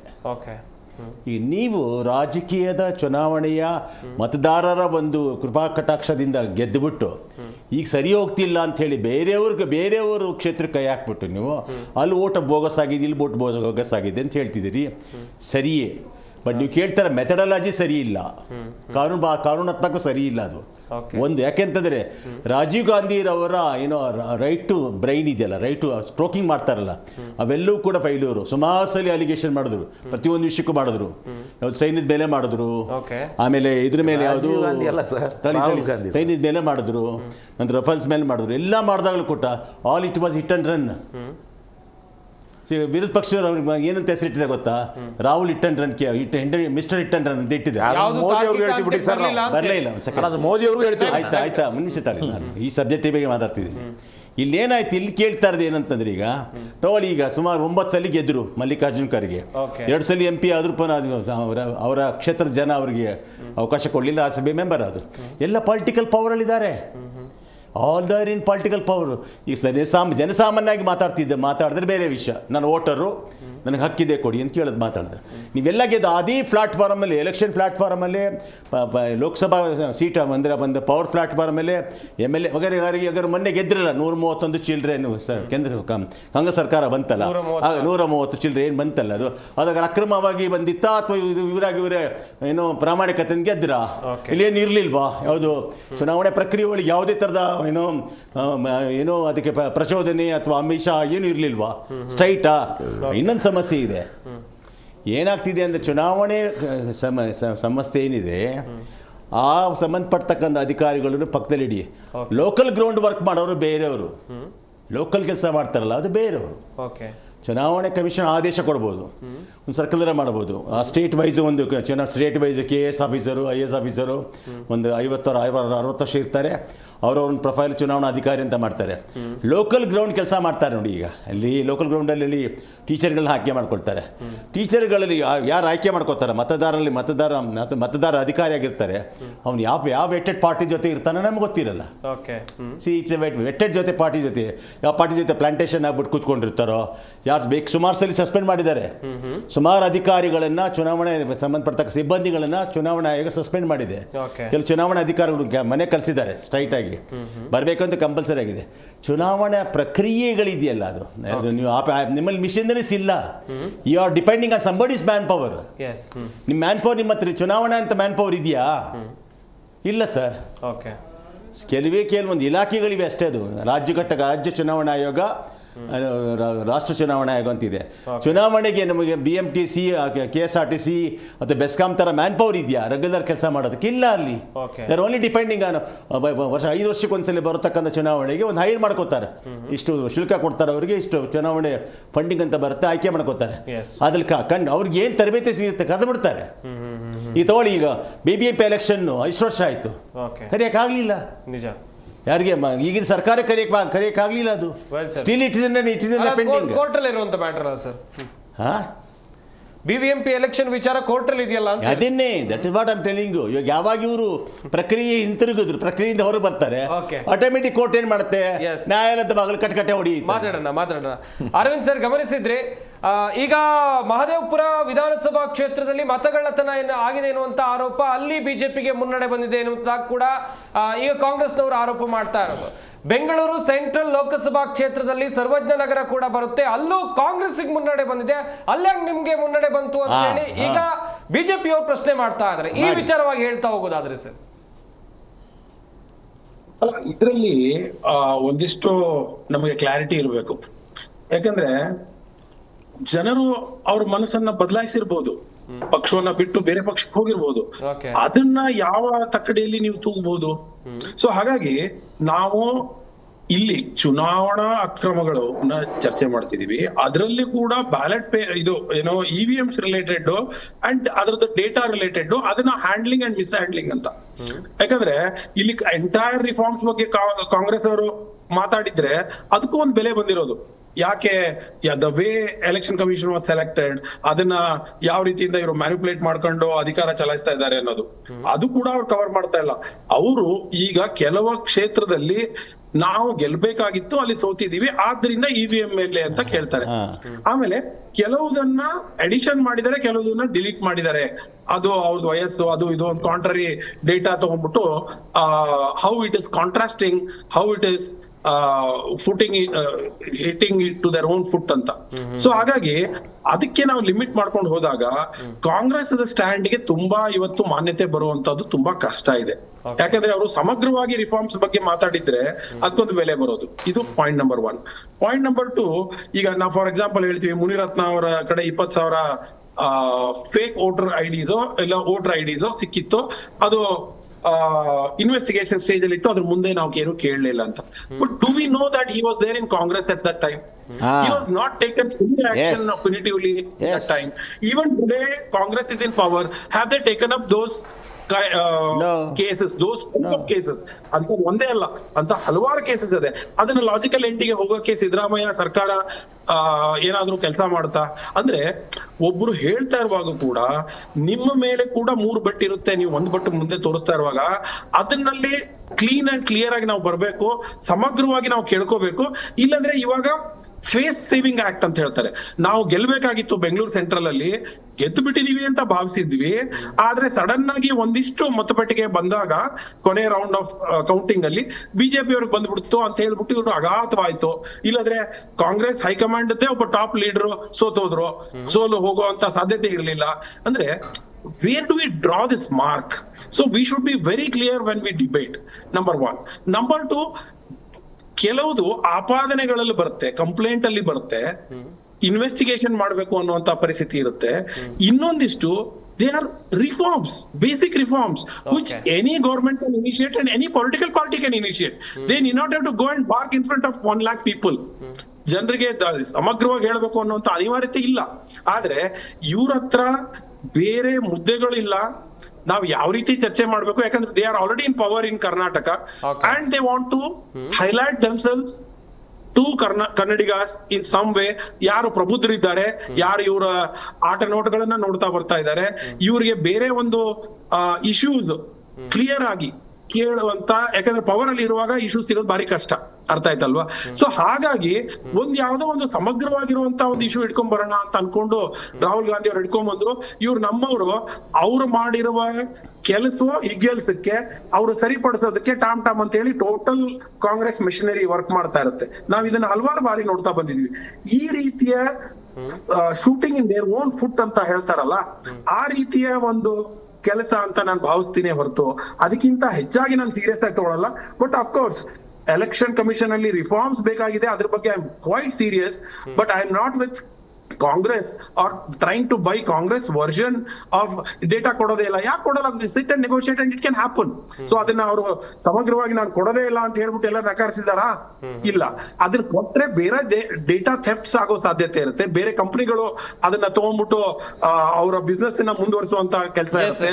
ಅವ್ರಿಗೆ ಥ್ರೆಟ್ನಿಂಗ್ ಕಾಲ್ಸ್ ಹೋಗುವಂತ ಸಾಧ್ಯತೆ ಇರುತ್ತೆ. ಈ ರೀತಿಯ ಟೆಕ್ನಿಕಲ್ ಇಶ್ಯೂಸ್ ಇರಬಹುದೇ ಹೊರತು ಆದರೆ ಕೊಡದೇ ಇಲ್ಲ ಅನ್ನುವಂತ ಮಾತು ಬಂದಿಲ್ಲ. So there is a way to negotiate, there is a way to go forward, there is a way to approach reforms, but it should be comprehensive in nature rather than allegation and taking ಅದನ್ನ ಒಂದು credit ತಗೊಳಕ್ಕೆ ಏನೋ ಒಂದು ಮಾತಾಡಕ್ಕೆ ಒಂದು topic ಹುಡ್ಕೋದು ಇದೆಯಲ್ಲ, ಅದಕ್ಕೆ ಮತ್ತೆ ಈ ರೀತಿಯ ಒಂದು ಸ್ಟ್ಯಾಂಡಿಗೆ ನಾವು we have to differentiate that and call upon it. ಅಂದ್ರೆ ತಪ್ಪಿದ್ರೆ ತಪ್ಪು ಅಂತ ಹೇಳುವಂತ ಒಂದು ನಾವು ಜಾಗೃತಿ. ಈಗ ರಾಜಶೇಖರ್ ಅವರು ಮಾತಾಡಿದ್ರು, ಅದು ಕಾಂಗ್ರೆಸ್ ಅವರ ಧ್ವನಿ ಕೂಡಿಸ್ಕೊಂಡು ಎಷ್ಟು ಮಾತಾಡ್ಬೋದು ಅವರು? ಇಲ್ಲ, ಸಮಗ್ರವಾಗಿ ಮಾತಾಡಿದ್ರು ಮಾತಾಡೋಣ ಮುಂದಿನ ಹಂತದಲ್ಲಿ. ಗಮನಿಸ್ತಾ ಇದ್ರಿ, ರಾಜಕೀಯ ವಿಶ್ಲೇಷಕರಾಗಿರುವಂತಹ ಅರವಿಂದ್ ಅವರು ಸಾಕಷ್ಟು ವಿಚಾರಗಳ ಕುರಿತು ಮಾಹಿತಿಯನ್ನು ಕೊಡ್ತಾ ಇದ್ರು. ರಾಹುಲ್ ಗಾಂಧಿ ಅವರು ಎತ್ತಿರುವಂತ ಪ್ರಶ್ನೆ ವಿಚಾರವಾಗಿ ಸತ್ಯ ಮಿಥ್ಯದ ಮಂಥನವನ್ನ ಮಾಡುವಂತ ಕೆಲಸವನ್ನ ಮಾಡ್ತಾ ಇದ್ವಿ. ಒಂದಷ್ಟು ಅಭಿಪ್ರಾಯಗಳು ಕೂಡ ವ್ಯಕ್ತವಾಗ್ತಾ ಇತ್ತು. ಶಶಿಕಾಂತ್ ಯಡಹಳ್ಳಿ ಅವರನ್ನ ಮಾತನಾಡಿಸ್ತಾ ಹೋಗೋಣ. ಶಶಿಕಾಂತ್ ಸರ್, ಈಗ ರಾಹುಲ್ ಗಾಂಧಿ ಅವರು ಮಾಡಿರೋದು ಕರ್ನಾಟಕದಲ್ಲಿ ಮಾತ್ರ ಅಲ್ಲ, ದೇಶದ ಬೇರೆ ಬೇರೆ ರಾಜ್ಯಗಳು ಅಥವಾ ಲೋಕಸಭಾ ಕ್ಷೇತ್ರಗಳಲ್ಲೂ ಕೂಡ ಇದೇ ರೀತಿಯಾಗಿ ಮತ ಕಳ್ಳತನ ಆಗಿದೆ ಅನ್ನೋದಾಗಿ ಹೇಳ್ತಾ ಇದ್ದಾರೆ. ಬಟ್ ಪರ್ಟಿಕ್ಯುಲರ್ಲಿ ಇಲ್ಲಿಂದಲೇ ಹೋರಾಟ ಆರಂಭ ಮಾಡಿದ್ ಯಾಕೆ? ಕರ್ನಾಟಕವೇ ಮೊದಲ ಹೋರಾಟದ ಜಾಗ ಆಗಿದ್ ಯಾಕೆ ಅಂತೇಳಿ ಅವ್ರು ಕರ್ನಾಟಕದಲ್ಲಿ ಅಧ್ಯಯನ ಮಾಡಿದ್ದಾರೆ. ಇಲ್ಲಿರ್ತಕ್ಕಂಥ ಒಂದು ಬೆಂಗಳೂರು ಕೇಂದ್ರ ತೆಗೆದುಕೊಂಡು ಅದನ್ನು ಅಧ್ಯಯನ ಮಾಡಿ ಅದನ್ನ ಬಹಳ ಪ್ರಮುಖವಾಗಿ ಇಟ್ಟಿರೋದ್ರಿಂದ ಇಲ್ಲಿಂದ ಎರಡನೇದು ಅವರ ಸರ್ಕಾರ ಇದೆ. ಸೊ ಆದ್ರಿಂದ ಅನುಕೂಲತೆಗಳಿದಾವಂತೆ. ಆಮೇಲೆ ಇದನ್ನು ರಾಷ್ಟ್ರವ್ಯಾಪಿ ವಿಸ್ತರಿಸ್ತಾರೆ ಅನ್ನೋದು ಅವ್ರದ್ದು. ಒಂದು ಹೇಳ್ತಾ ಇದ್ದೀನಿ ಸರ್, ರಾಹುಲ್ ಗಾಂಧಿನೋ ಮತ್ತೊಂದು ಮಗದೊಂದು ಅನ್ನೋದು ಮುಖ್ಯ ಅಲ್ಲ ನಮಗೆ. ಯಾರಾದರೂ ಪ್ರಶ್ನೆಯನ್ನು ಎತ್ತಿದರೆ ಅದಕ್ಕೆ ಸಮರ್ಪಕವಾಗಿ ಉತ್ತರ, ಸಮರ್ಥನೆ, ಆಧಾರಗಳನ್ನ ಕೊಡಬೇಕಾಗಿರೋದು ಚುನಾವಣಾ ಆಯೋಗದ ಕೆಲಸ ಅಲ್ವಾ? ಇವಾಗ ನಾನು ಒಂದು SSLC PUC ಎಕ್ಸಾಮ್ ಬರಿತೀನಿ, ನಾನು ಹೇಳ್ತೇನೆ ಇಲ್ಲ ನಾನು 89% ಬರಬೇಕಾಗಿತ್ತು, 20% ಬಂದಿದೆ ಅಂತ ಹೇಳ್ತೀನಿ ನಾನು. ಅವಾಗ ಏನು ಮಾಡ್ತೀರಿ? ನಾವು ಅದಕ್ಕೆ ಅಪ್ಲೈ ಮಾಡ್ತೀವಿ, ಜೆರಾಕ್ಸ್ ಕೊಡ್ತಾರೆ ನಮಗೆ, ನಮ್ಮ ಉತ್ತರ ಇತ್ತು ಅವರೆಲ್ಲ ಕರೆಕ್ಷನ್ ಮಾಡಿದ್ದನ್ನ, ಯಾಕೆ ನೋಡ್ಕೊಳ್ಳಿ ನಿಮ್ಮ ಮನೆ ಬರ ಅಂತ. ಇಲ್ಲೂ ಸಹಿತ ಅಷ್ಟೇ ಅಲ್ವಾ? ಆಯ್ತು ಸ್ವಾಮಿ, ಪ್ರಾಬ್ಲಮ್ಸ್ ಇದೆ, ಸಮಸ್ಯೆ ಇದೆ, ಆದ್ದರಿಂದ ದಯವಿಟ್ಟು ನಮಗೆ ಏನು ಒದಗಿಸಬೇಕಾಗಿದೆ ಕೊಡಿ, ನಾವು ಅದನ್ನು ನೋಡ್ಕೊಳ್ತೀವಿ, ನಮ್ಮ ರಿಸಲ್ಟ್ ನೋಡ್ಕೊಳ್ತೀವಿ. ಈ ಮೇ ಬಿ ರಾಂಗ್, ಈ ಮೇ ಬಿ ರೈಟ್. ಈಗ ರಾಹುಲ್ ಗಾಂಧಿ ಹೇಳಿದ ತಕ್ಷಣ ಅದು ಪರಮ ಸತ್ಯ ಅಂತಲ್ಲ ನಾನು ಹೇಳ್ತಾ ಇರೋದು. ಅವ್ರು ಕೇಳ್ತಾ ಇರೋದು, ಇವ್ರು ಹೇಳಿದಾಗ ನನಗೆ ಕುಟುಂಬ ರಾಜಕಾರಣ ಇಲ್ಲಿ ಮುಖ್ಯ ಅಲ್ಲ. ಈ ಸದ್ಯಕ್ಕಿರ್ತಕ್ಕಂಥ ಚರ್ಚೆ ಇರೋದು ಮತ ಕಳ್ಳತನದ ಬಗ್ಗೆ. ನನ್ನ ಪ್ರಕಾರ ಅದು ಮತ ಕಳ್ಳತನ ಅಲ್ಲ, ದಟ್ ಇಸ್ ಕಾಲ್ಡ್ ಓಟು ಲೂಟಿ. ಅದು ಆಕಸ್ಮಿಕವಾಗಿ ಇದೇ ತರ ಆಗಿದ್ರೆ ಲೂಟಿ ಮಾಡೋ ಕೆಲಸ ಇದು. ಆದ್ದರಿಂದ ಪ್ರಜಾಪ್ರಭುತ್ವಕ್ಕೆ ಮಾರಕ ಆಗಿರೋದ್ರಿಂದ ಮೊದಲು ಚುನಾವಣಾ ಆಯೋಗ ಅಂತ ಏನಿದೆಯಲ್ಲ ಅದು ಪಾರದರ್ಶಕವಾಗಿರಲಿ. ಅದು ಮಾಡಬೇಕಾಗಿರೋ ಕೆಲಸ ಅದು ಪಾರದರ್ಶಕವಾಗಿರೋ. ನಿಮಗೇನಾದ್ರೂ ಸಂದೇಹ ಬಂದ್ರೆ ಅದನ್ನ ದಾಖಲೆಗಳ ಸಮೇತ ಕೊಡು, ಮಾತುಕತೆ ಕರಿ, ಚರ್ಚೆಗಳಾಗೋಗ್ಲಿ. ಅವುಗಳನ್ನು ಬಿಟ್ಟು ನಾವೆಲ್ಲವನ್ನು ಸೀಕ್ರೆಟ್ ಮಾಡ್ತೀವಿ, ಹೈಡ್ ಮಾಡ್ತೀವಿ, ನಾವು ಇಂಥದ್ದು ಕೊಡೋದಿಲ್ಲ, ಇಂಥದ್ದು ಕೊಡಕ್ಕಾಗೋದಿಲ್ಲ ಅಂತ ಹೇಳ್ಬಿಟ್ಟು ಅಯ್ಯೋ ಮಿಸ್ಯೂಸ್ ಆಗ್ಬಿಡುತ್ತೆ. ಏನ್ ಮಿಸ್ಯೂಸ್ ಆಗುತ್ತೆ ಅನ್ನೋದು ಮುಖ್ಯ ಅಲ್ಲ ನಮಗೆ. ಇಲ್ಲಿ ಪಾರದರ್ಶಕತೆ ಮತ್ತು ಪ್ರಾಮಾಣಿಕತೆ ಬಹಳ ಮುಖ್ಯ ಆಗುತ್ತೆ. ಪಾರದರ್ಶಕವಾದಂಥ ಕೆಲಸವನ್ನ ಮಾಡಬೇಕಾಗಿರೋದು. ಯಾಕಂದ್ರೆ ಆಯೋಗದ ಮೇಲೆ ಈಗಾಗಲೇ ಹಲವಾರು ಸಹಿತ ಆರೋಪಗಳಿದ್ದಾವೆ. ನೀವು ಬಿಜೆಪಿಯ ಕೈಗೊಂಬೆ ಆಗಿದ್ದೀರಂತ. ಇಡಿ ಆಗಿರ್ಬೋದು, IT ಆಗಿರ್ಬೋದು, ಎಲ್ಲವೂ ಸಹಿತ ಸಾಂವಿಧಾನಿಕ ಸಂಸ್ಥೆಗಳೆಲ್ಲವೂ ಸಹಿತ ಒಂದು ಪಕ್ಷದ ಪರವಾಗಿ ಕೆಲಸ ಮಾಡೋದ್ರಿಂದ ನೀವು ಅದೇ ಪಕ್ಷದ ಪರವಾಗಿ ಕೆಲಸ ಮಾಡ್ತಿರೋ ಸಂದೇಹ ಇದೆ. ಆದ್ದರಿಂದ ಅವರು ಯಾರೇ ಪ್ರಶ್ನೆಗಳನ್ನು ಕೇಳಿದರೆ ಅವರ ದಾಖಲೆಗಳನ್ನು ಕೊಡಿ, ಅದಕ್ಕೆ ಸಂಬಂಧಪಟ್ಟಂತ ಪೂರಕ ದಾಖಲೆಗಳು ಮತ್ತು ಅವರ ಸಂದೇಹಗಳಿಗೆ ಸಮರ್ಥನೆಗಳನ್ನು ಕೊಡುವಂತ ಕೆಲಸವನ್ನು ಮಾಡಿ. ರಾಜಶೇಖರ್ ಅವರೇ, ಗ್ರಾಮ ಪಂಚಾಯತಿಯಿಂದ ಹಿಡಿದು ಲೋಕಸಭೆ ಚುನಾವಣೆವರೆಗೂ ಎಲ್ಲಾ ಚುನಾವಣೆಯಲ್ಲೂ ಕೂಡ ಪಾರದರ್ಶಕತೆ ಇರಬೇಕು. ಈ ಪಾರದರ್ಶಕತೆ ಇರಬೇಕು ಅಂತ ಹೇಳಿದ್ರೆ ಏನ್ ಮಾಡ್ಬೇಕು? ಚುಟುಕಾಗಿ ಹೇಳ್ತಾ ಹೋಗೋದಾದ್ರೆ ಸರ್. ನೋಡಿ ಸರ್, ಮೊದಲು ಪಾರದರ್ಶಕತೆ ಇರಬೇಕು ಅಂತ ಹೇಳಿದ್ರೆ ಇವತ್ತು ನೋಡಿ, ಈ ಪೊಲಿಟಿಕಲ್ ಪಾರ್ಟೀಸ್ ಈಗ ಎಲೆಕ್ಷನ್ ಲಿಮಿಟ್ ಏನು ಇಟ್ಟಿದ್ದಾರೆ. ಅಸೆಂಬ್ಲಿಗೆ 45 ಲಕ್ಷ, ಆಮೇಲೆ ಪಾರ್ಲಿಮೆಂಟ್ ಎಲೆಕ್ಷನ್ಗೆ 95 ಲಕ್ಷ ಅಂತ ಹೇಳ್ಬಿಟ್ಟು ನೀವು ನೋಡಿ, ಪ್ರತಿಯೊಂದು ದೊಡ್ಡ ದೊಡ್ಡ ರಾಜಕೀಯ ಪಕ್ಷಗಳು ಎಷ್ಟು ದುಡ್ಡನ್ನ ಖರ್ಚು ಮಾಡ್ತಾರೆ ಅಂತ ಹೇಳಿದ್ರೆ ಬಹಳ ಕಣ್ಣಿಗೆ ರಾಚತ್ತೆ ಅದು. ಆ ಒಂದು ದುಡ್ಡಿನಲ್ಲಿ ಅವರು ಪೋಸ್ಟರು, ಹೋರ್ಡಿಂಗ್ಗಳು ಅಥವಾ ಅವರು ಸ್ಟಾರ್ ಕ್ಯಾಂಪೇನರ್ಸ್ ಕರ್ಕೊಂಡ್ ಬಂದಾಗ ಎಲೆಕ್ಷನ್ ನಡೆಸೋದು ಇಂಪಾಸಿಬಲ್ ಅವರು ಅಷ್ಟು ದುಡ್ಡಲ್ಲಿ. ಅಲ್ಲಿ ನೋಡಿ, ಎಲೆಕ್ಷನ್ ಕಮಿಷನ್ಗೆ ಸುಳ್ಳು ಲೆಕ್ಕ ಕೊಡ್ತಾರೆ. ಎಲೆಕ್ಷನ್ ಕಮಿಷನ್ ಲೆಕ್ಕ ತಗೊಂಡ್ಬಿಟ್ರೆ ಸುಮ್ಮನಾಗ್ಬಿಡುತ್ತೆ. ಏನಿದೆ ಅದು? ಇನ್ ನೆಕ್ಸ್ಟ್ ಪ್ರಶ್ನೆ ನೋಡಿ, ಇವತ್ತು ಪೊಲಿಟಿಕಲ್ ಪಾರ್ಟಿಗಳು ಈಗ ಬಿಜೆಪಿ ತಗೊಂಡ್ರೆ one of the richest political party in the world. ಎಲ್ಲಿಂದ ಬಂತು ದುಡ್ಡು ಅವ್ರಿಗೆ? ಅಥವಾ ಕಾಂಗ್ರೆಸ್ಗೆ ಅಷ್ಟು ದುಡ್ಡು ಎಲ್ಲಿಂದ ಬಂತದು? ಯಾರು ಕೊಟ್ರು? ದೊಡ್ಡ ದೊಡ್ಡ ಕಾರ್ಪೊರೇಟ್ ಮನೆತನಗಳು, ಬಂಡವಾಳಶಾಹಿಗಳು ಇವರಿಗೆ they fund these political parties. ಅದಕ್ಕೆ ನೋಡಿ ಇವರು ಎಲೆಕ್ಷನ್ ಅಲ್ಲಿ ಬಂದು ದುಡ್ಡುಗಳನ್ನ ಹಂಚ್ತಾರೆ, ಸುರಿತಾರೆ. ಆಮೇಲೆ ಅವರು ಪ್ರೊಪಗಂಡಾ ಮೆಟೀರಿಯಲ್ಸ್ ನೋಡಿ ನೀವು ಇದು ನೋಡಿದ್ರೆ ಗೊತ್ತಾಗ್ತದೆ. ಇವತ್ತೊಬ್ಬ ಪ್ರಾಮಾಣಿಕ ವ್ಯಕ್ತಿ, ನಾನು ನೀವು ಏನಾದ್ರು ಎಲೆಕ್ಷನ್ಗೆ ನಿಂತು ಬಿಟ್ಟು ಇವತ್ತು ವೋಟನ್ನ ತಗೊಳ್ಳೋದು ಇಂಪಾಸಿಬಲ್ ಇವತ್ತು. ಇನ್ನು ನೋಡಿ ಬರೋ ಪ್ರಶ್ನೆ, ಜನಗಳಲ್ಲಿ ಬರೋ ಪ್ರಶ್ನೆ ಅಂದ್ರೆ ಹಲವಾರು ಬೂತ್ಗಳಲ್ಲಿ ಮಾಕ್ ವೋಟಿಂಗ್ ಮಾಡಿದಾಗ ಪ್ರಾರಂಭದಲ್ಲಿ ಅದು ಹೇಗೆ ಪ್ರತಿಯೊಂದು ಮಾಕ್ ವೋಟಿಂಗ್ ಮಾಡಿದಾಗ ಅದು 100 ವೋಟ್ ಹಾಕಿದ್ರೆ 80-90 ವೋಟ್ಗಳು ಈ ಬೇರೆ ಪಕ್ಷಕ್ಕೆ ಹಾಕಿದ್ರು ಕೂಡ ಹೇಗೆ ಬಿಜೆಪಿಗೆ ಹೋಗುತ್ತೆ? ಇದೆಲ್ಲ ಪ್ರಶ್ನೆಗಳು ಇವತ್ತು. ಈ ಪ್ರಶ್ನೆಗಳಿಗೆ ಎಲೆಕ್ಷನ್ ಕಮಿಷನ್ ಉತ್ತರ ಕೊಟ್ಟಿಲ್ಲ, ಅಥವಾ ಇವತ್ತು ಈ ಮಾಧ್ಯಮದಲ್ಲೂ ಕೂಡ ಇದು ಚರ್ಚೆ ಆಗ್ಬೇಕಾಗ್ತದೆ. ಪ್ರಶ್ನೆಗಳು ಇವತ್ತು ಎತ್ತಬೇಕಾಗ್ತದೆ ನಾವು. ಇದು ಬಹಳ ಮುಖ್ಯ ವಿಷಯ. ಕಶ್ಯಪ್ ಸರ್, ಚುಟುಕಾದ ಪ್ರತಿಕ್ರಿಯೆ ಕೊನೆಯದಾಗಿ. ಸರ್, ಈಗ ಅವರು ಏನು ರೈಸ್ ಮಾಡಿದ್ದಾರೆ, ಯಾರು ಚುನಾವಣೆ ಆಯೋಗದ ವಿರುದ್ಧವಾಗಿ ಏನು ರೈಸ್ ಮಾಡಿದ್ದಾರೆ, ಇದು ಮೊದಲನೇ ಸರಿ ಏನಲ್ಲ. ರಾಜಸ್ಥಾನ್ ಎಲೆಕ್ಷನ್ನಲ್ಲೂ ಇದೇ ಮಾತು ಬಂತು, ನಮ್ಮ ಏನು ಮಧ್ಯಪ್ರದೇಶ ಚುನಾವಣೆಯಲ್ಲಿ ಇದೇ ಮಾತು ಬಂತು. ಪ್ರತಿಯೊಂದು ಕೂಡ ಹಿಟ್ ಅಂಡ್ ರನ್ ಕೇಸ್ ಐತೆ ಹೊರತು ಇವರು ಎಲ್ಲೂ ಲಾಜಿಕಲ್ ಎಂಡ್ ಮಾಡಲಿಲ್ಲ. ಜೊತೆಗೆ ಇವ್ರು ಕೇಳ್ತಾ ಇರೋದು ಏನಂತಂದರೆ, I am talking as A legal community man. ಇವ್ರು ಯಾವುದೋ ಒಂದು ಕೈಲಿ ಬಂಡಲ್ ಇಟ್ಕೊಂಡು, ಒಂದು ಪೇಪರ್ ಇಟ್ಕೊಂಡು, ಚುನಾವಣಾ ಪಟ್ಟಿ ಇಟ್ಕೊಂಡು, ಈ ಕಡೆ ಅಕ್ರಮ ಆಗಿದೆ ಅಂತೇಳಿ ನನಗದು ಚುನಾವಣೆ ಡೀಟೇಲ್ ಕೊಡಿ, ಡಿಜಿಟಲ್ ಕೊಡಿ ಅಂತ ಕೇಳ್ತಿದ್ದಾರಲ್ಲ, itself is an a breaking of ಏನು ನಮ್ಮ right to hear, right to speech, right to ಇದೆಯಲ್ಲ, ನಮ್ಮ ಹಕ್ಕನ್ನು ಕಿತ್ಕೊಳ್ತಕ್ಕಂಥ ಒಂದು ಹಕ್ಕು ಪ್ರತಿಪಾದನೆ ಇದು. ಈ ಕಾಂಟ್ ಟೇಕ್ ಡಿಸಿಷನ್. ಅದಕ್ಕೆ ತಾನು ಹೇಳ್ತಾರೆ ಅವರು, ಅಫಿಡವಿಟಿ ಕೊಡಿ, ಕಾಂಪ್ಲಿಕೇಶನ್ ಇದ್ದರೆ ಅದನ್ನು ಹ್ಯಾಂಡಲ್ ಮಾಡ್ಕೊಳ್ಳಿ ಅಂತ ಹೇಳ್ತಾರೆ. ನನ್ನ ಬಾಯದಟ್ಟ ಇದೆ ಅಂದ್ಕೊಳ್ಳಿ, how can you ask my digital information to, ಈಗ ನಂದೇ ಬಂತು ಅಲ್ಲಿ ಒಂದಿಷ್ಟು, ನಾನು 10 ಕಡೆ ಹಾಕಿದೆ ಅಂತ ನಂದೇ ಬಂತು ನಿಂತ್ಕೊಳ್ಳಿ, ಅದೇನು ಕೇಳ್ತೀರಿ ನೀವು ನಂದನ್ನು? ವೆಲ್, ಅರವಿಂದ್ ಸರ್, ಕೊನೆಯದಾಗಿ ಒಂದ್ ಕಡೆಯಲ್ಲಿ ನಾನು ಆಗ್ಲೂ ಕೂಡ ಹೇಳ್ತಾ ಇದ್ದೆ ಪಾರದರ್ಶಕವಾಗಿ ಚುನಾವಣೆ ಆಗ್ಬೇಕು ಅಂತೇಳಿ, ನೀವೇನ್ ಹೇಳ್ತೀರಾ ಸರ್? ಅಲ್ಲ, ಪಾರದರ್ಶಕವಾಗಿ ಎಂಟೈರ್ ಸಿಸ್ಟಮ್ ಇರಬೇಕು, not just election commission, the entirety. ಈಗ ಕಾಂಗ್ರೆಸ್ ಏನು ಎದ್ದೇಳ್ತಾ ಇದೆ, ಅವ್ರಿಗೆ ಆ ಮಾರಲ್ ರೈಟ್ಸ್ ತುಂಬಾ ಕಡಿಮೆ ಇದೆ ಅಂತ. ಈಗ ರಾಜಶೇಖರ್ ಸರ್ ಹೇಳಿದ್ರು ಹಣ ಹಂಚ್ತಾ ಇದಾರೆ ಅಂತ. ಏನ್ ಕಾಂಗ್ರೆಸ್ ಅವರು ಅದನ್ನ ಕ್ವಶನ್ ಮಾಡ್ತಾ ಇದಾರೆ ಅನ್ಕೊಂಡಿದೀರಾ? ಇಲ್ಲ, ಕಾಂಗ್ರೆಸ್ ಅಲ್ಲಿ ಕೂಡ ಅವರು ಹಣ ಹಂಚ್ತಾ ಇದ್ದಾರೆ, ಬಿಜೆಪಿ ಅವರು ಹಂಚ್ತಾ ಇದ್ದಾರೆ. ಸೊ ಹಾಗಾಗಿ ಅವರ ಎಜೆಂಡಾ ಇವತ್ತು ಬಿಹಾರ್ನಲ್ಲಿ ಆಗ್ತಿರೋ ಎಲೆಕ್ಷನ್ ಅಲ್ಲಿ ಅಕ್ರಮವಾಗಿ ಅವರನ್ನ ಸೋಲ್ಸಕ್ಕೆ ಸಂಚ್ ಹಾಕಿರೋದ್ರಿಂದ ಈ ಹುಟ್ಟಾಕಿರೋದು ಅಂತ. ಕರ್ನಾಟಕದಿಂದ ಅಲ್ಲ ಇದು ನಂಬರ್ 1. ನಂಬರ್ 2, ಅವ್ರಿಗೆ ಸಮಗ್ರವಾಗಿರುವ ರಿಫಾರ್ಮ್ಸ್ ಬೇಕಾಗಿಲ್ಲ. Not the Congress wants, not the BJP wants. ಇವಾಗ ಬಿಬಿಎಂಪಿಗೆ ಯಾಕೆ ಎಲೆಕ್ಷನ್ ಮಾಡಿಸಿಲ್ಲ ಅವರು? ಅದ್ರ ಬಗ್ಗೆ ಯಾಕೆ ಹೊಣೆ ತಗೊಳ್ಳಲ್ಲ? ಅದು ಕೂಡ ಒಂದು ಚುನಾವಣಾ ಅಕ್ರಮವೇ. Illegal they are trying to control the local bodies. ಅರ್ಥ ಆಯ್ತಲ್ವಾ? ಹಿಂಗೆ ಒಂದಂತಲ್ಲ. ಅಂದ್ರೆ ನಾನ್ ಹೇಳ್ತಾ ಇರೋದು, ಸಮಗ್ರವಾಗಿ ನಾವು ಬದಲಾವಣೆಯನ್ನ ತರಬೇಕು, ರಿಫಾರ್ಮ್ಸ್ ಅನ್ನ ತರಬೇಕು ಅನ್ನೋದ್ರ ಬಗ್ಗೆ ಒಂದು ನಿಟ್ಟಾದ್ರೆ ಯಾವುದೇ ರಾಜಕೀಯ ಪಕ್ಷಕ್ಕೆ ಇದರಲ್ಲಿ ಸಮಗ್ರವಾಗಿರುವ ರಿಫಾರ್ಮ್ಸ್ ಬೇಕಾಗಿಲ್ಲ. And if they really want to do it, they can put their foot and say next election ಅಲ್ಲಿ ನಾವು ಪಾರ್ಟಿಸಿಪೇಟ್ ಮಾಡಲ್ಲ ನೀವು ಇಂತ ರಿಫಾರ್ಮ್ಸ್ ತರದೇ ಇದ್ರೆ ಅಂತ. ಇವತ್ತಿಗೆ ಗಾಂಧೀಜಿ ಟೈಪ್ ಫ್ರೀಡಂ ಪಾರ್ಕ್ ಅಲ್ಲಿ ಉಪ ಸತ್ಯಾಗ್ರಹ ಕೂತ್ಕೊಳ್ಳಿ ರಾಹುಲ್ ಗಾಂಧಿ ಅವರು. ಇಡೀ ಕಾಂಗ್ರೆಸ್ ಎಂಟೈರ್ ಕ್ಯಾಬಿನೆಟ್ ಕೂತ್ಕೊಳ್ಳಿ ಉಪ ಸತ್ಯಾಗ್ರಹಕ್ಕೆ. ಗಾಂಧೀಜಿ ನಮ್ಮೂರು ಅಂತಾರಲ್ವಾ, ಎಷ್ಟು ಉಪ ಸತ್ಯಾಗ್ರಹದಲ್ಲಿ ಕೂತ್ಕೊಂಡು ಬದಲಾವಣೆಯನ್ನ ತಂದಿದ್ದಾರೆ, ಯಾವ ರೀತಿಯ ಬದಲಾವಣೆಯನ್ನ ತಂದಿದ್ದಾರೆ ಅಂದ್ರೆ, ಇವರಿಗೆ ಸಮಗ್ರವಾಗಿರುವಂತ ಯಾವುದೇ ರಿಫಾರ್ಮ್ಸ್ ಟ್ರಾನ್ಸ್ಪರೆನ್ಸಿ ಲೆವೆಲ್ ಹೋಗ್ಬೇಕು, ಅಕೌಂಟಬಿಲಿಟಿ ಲೆವೆಲ್ ಹೋಗ್ಬೇಕು ಅನ್ನುವಂತ ಭಾವನೆ ಇಲ್ಲ ಅನ್ನೋದನ್ನ ನಾನು ಹೇಳಕ್ ಇಷ್ಟ ಬಯಸ್ತಾ ಇದ್ದೀನಿ. ಗಮನಿಸಿದ್ರೆ ವೀಕ್ಷಕರೇ, ನಮ್ಮ ಈ ಚರ್ಚಾ ಕಾರ್ಯಕ್ರಮದಲ್ಲಿ ಸಾಕಷ್ಟು ವಿಚಾರಗಳ ಕುರಿತು ಚರ್ಚೆಯನ್ನು ಮಾಡಿದ್ವಿ. ಚರ್ಚೆಯಲ್ಲಿ ಭಾಗಿಯಾದಂತಹ ರಾಜಶೇಖರ್ ಅವರು, ಡಾಕ್ಟರ್ ವಾಸುದೇವ್ ಕಶ್ಯಪ್ ಅವರು, ಅರವಿಂದ್ ಸರ್, ಹಾಗೆಯೇ ಶಶಿಕಾಂತ್ ಯಡಹಳ್ಳಿ ಅವರು, ಎಲ್ಲರಿಗೂ ಕೂಡ ಧನ್ಯವಾದಗಳು ಚರ್ಚೆಯಲ್ಲಿ ಭಾಗಿಯಾಗಿ ಮಾಹಿತಿಯನ್ನು ಕೊಟ್ಟಿದ್ದಕ್ಕಾಗಿ.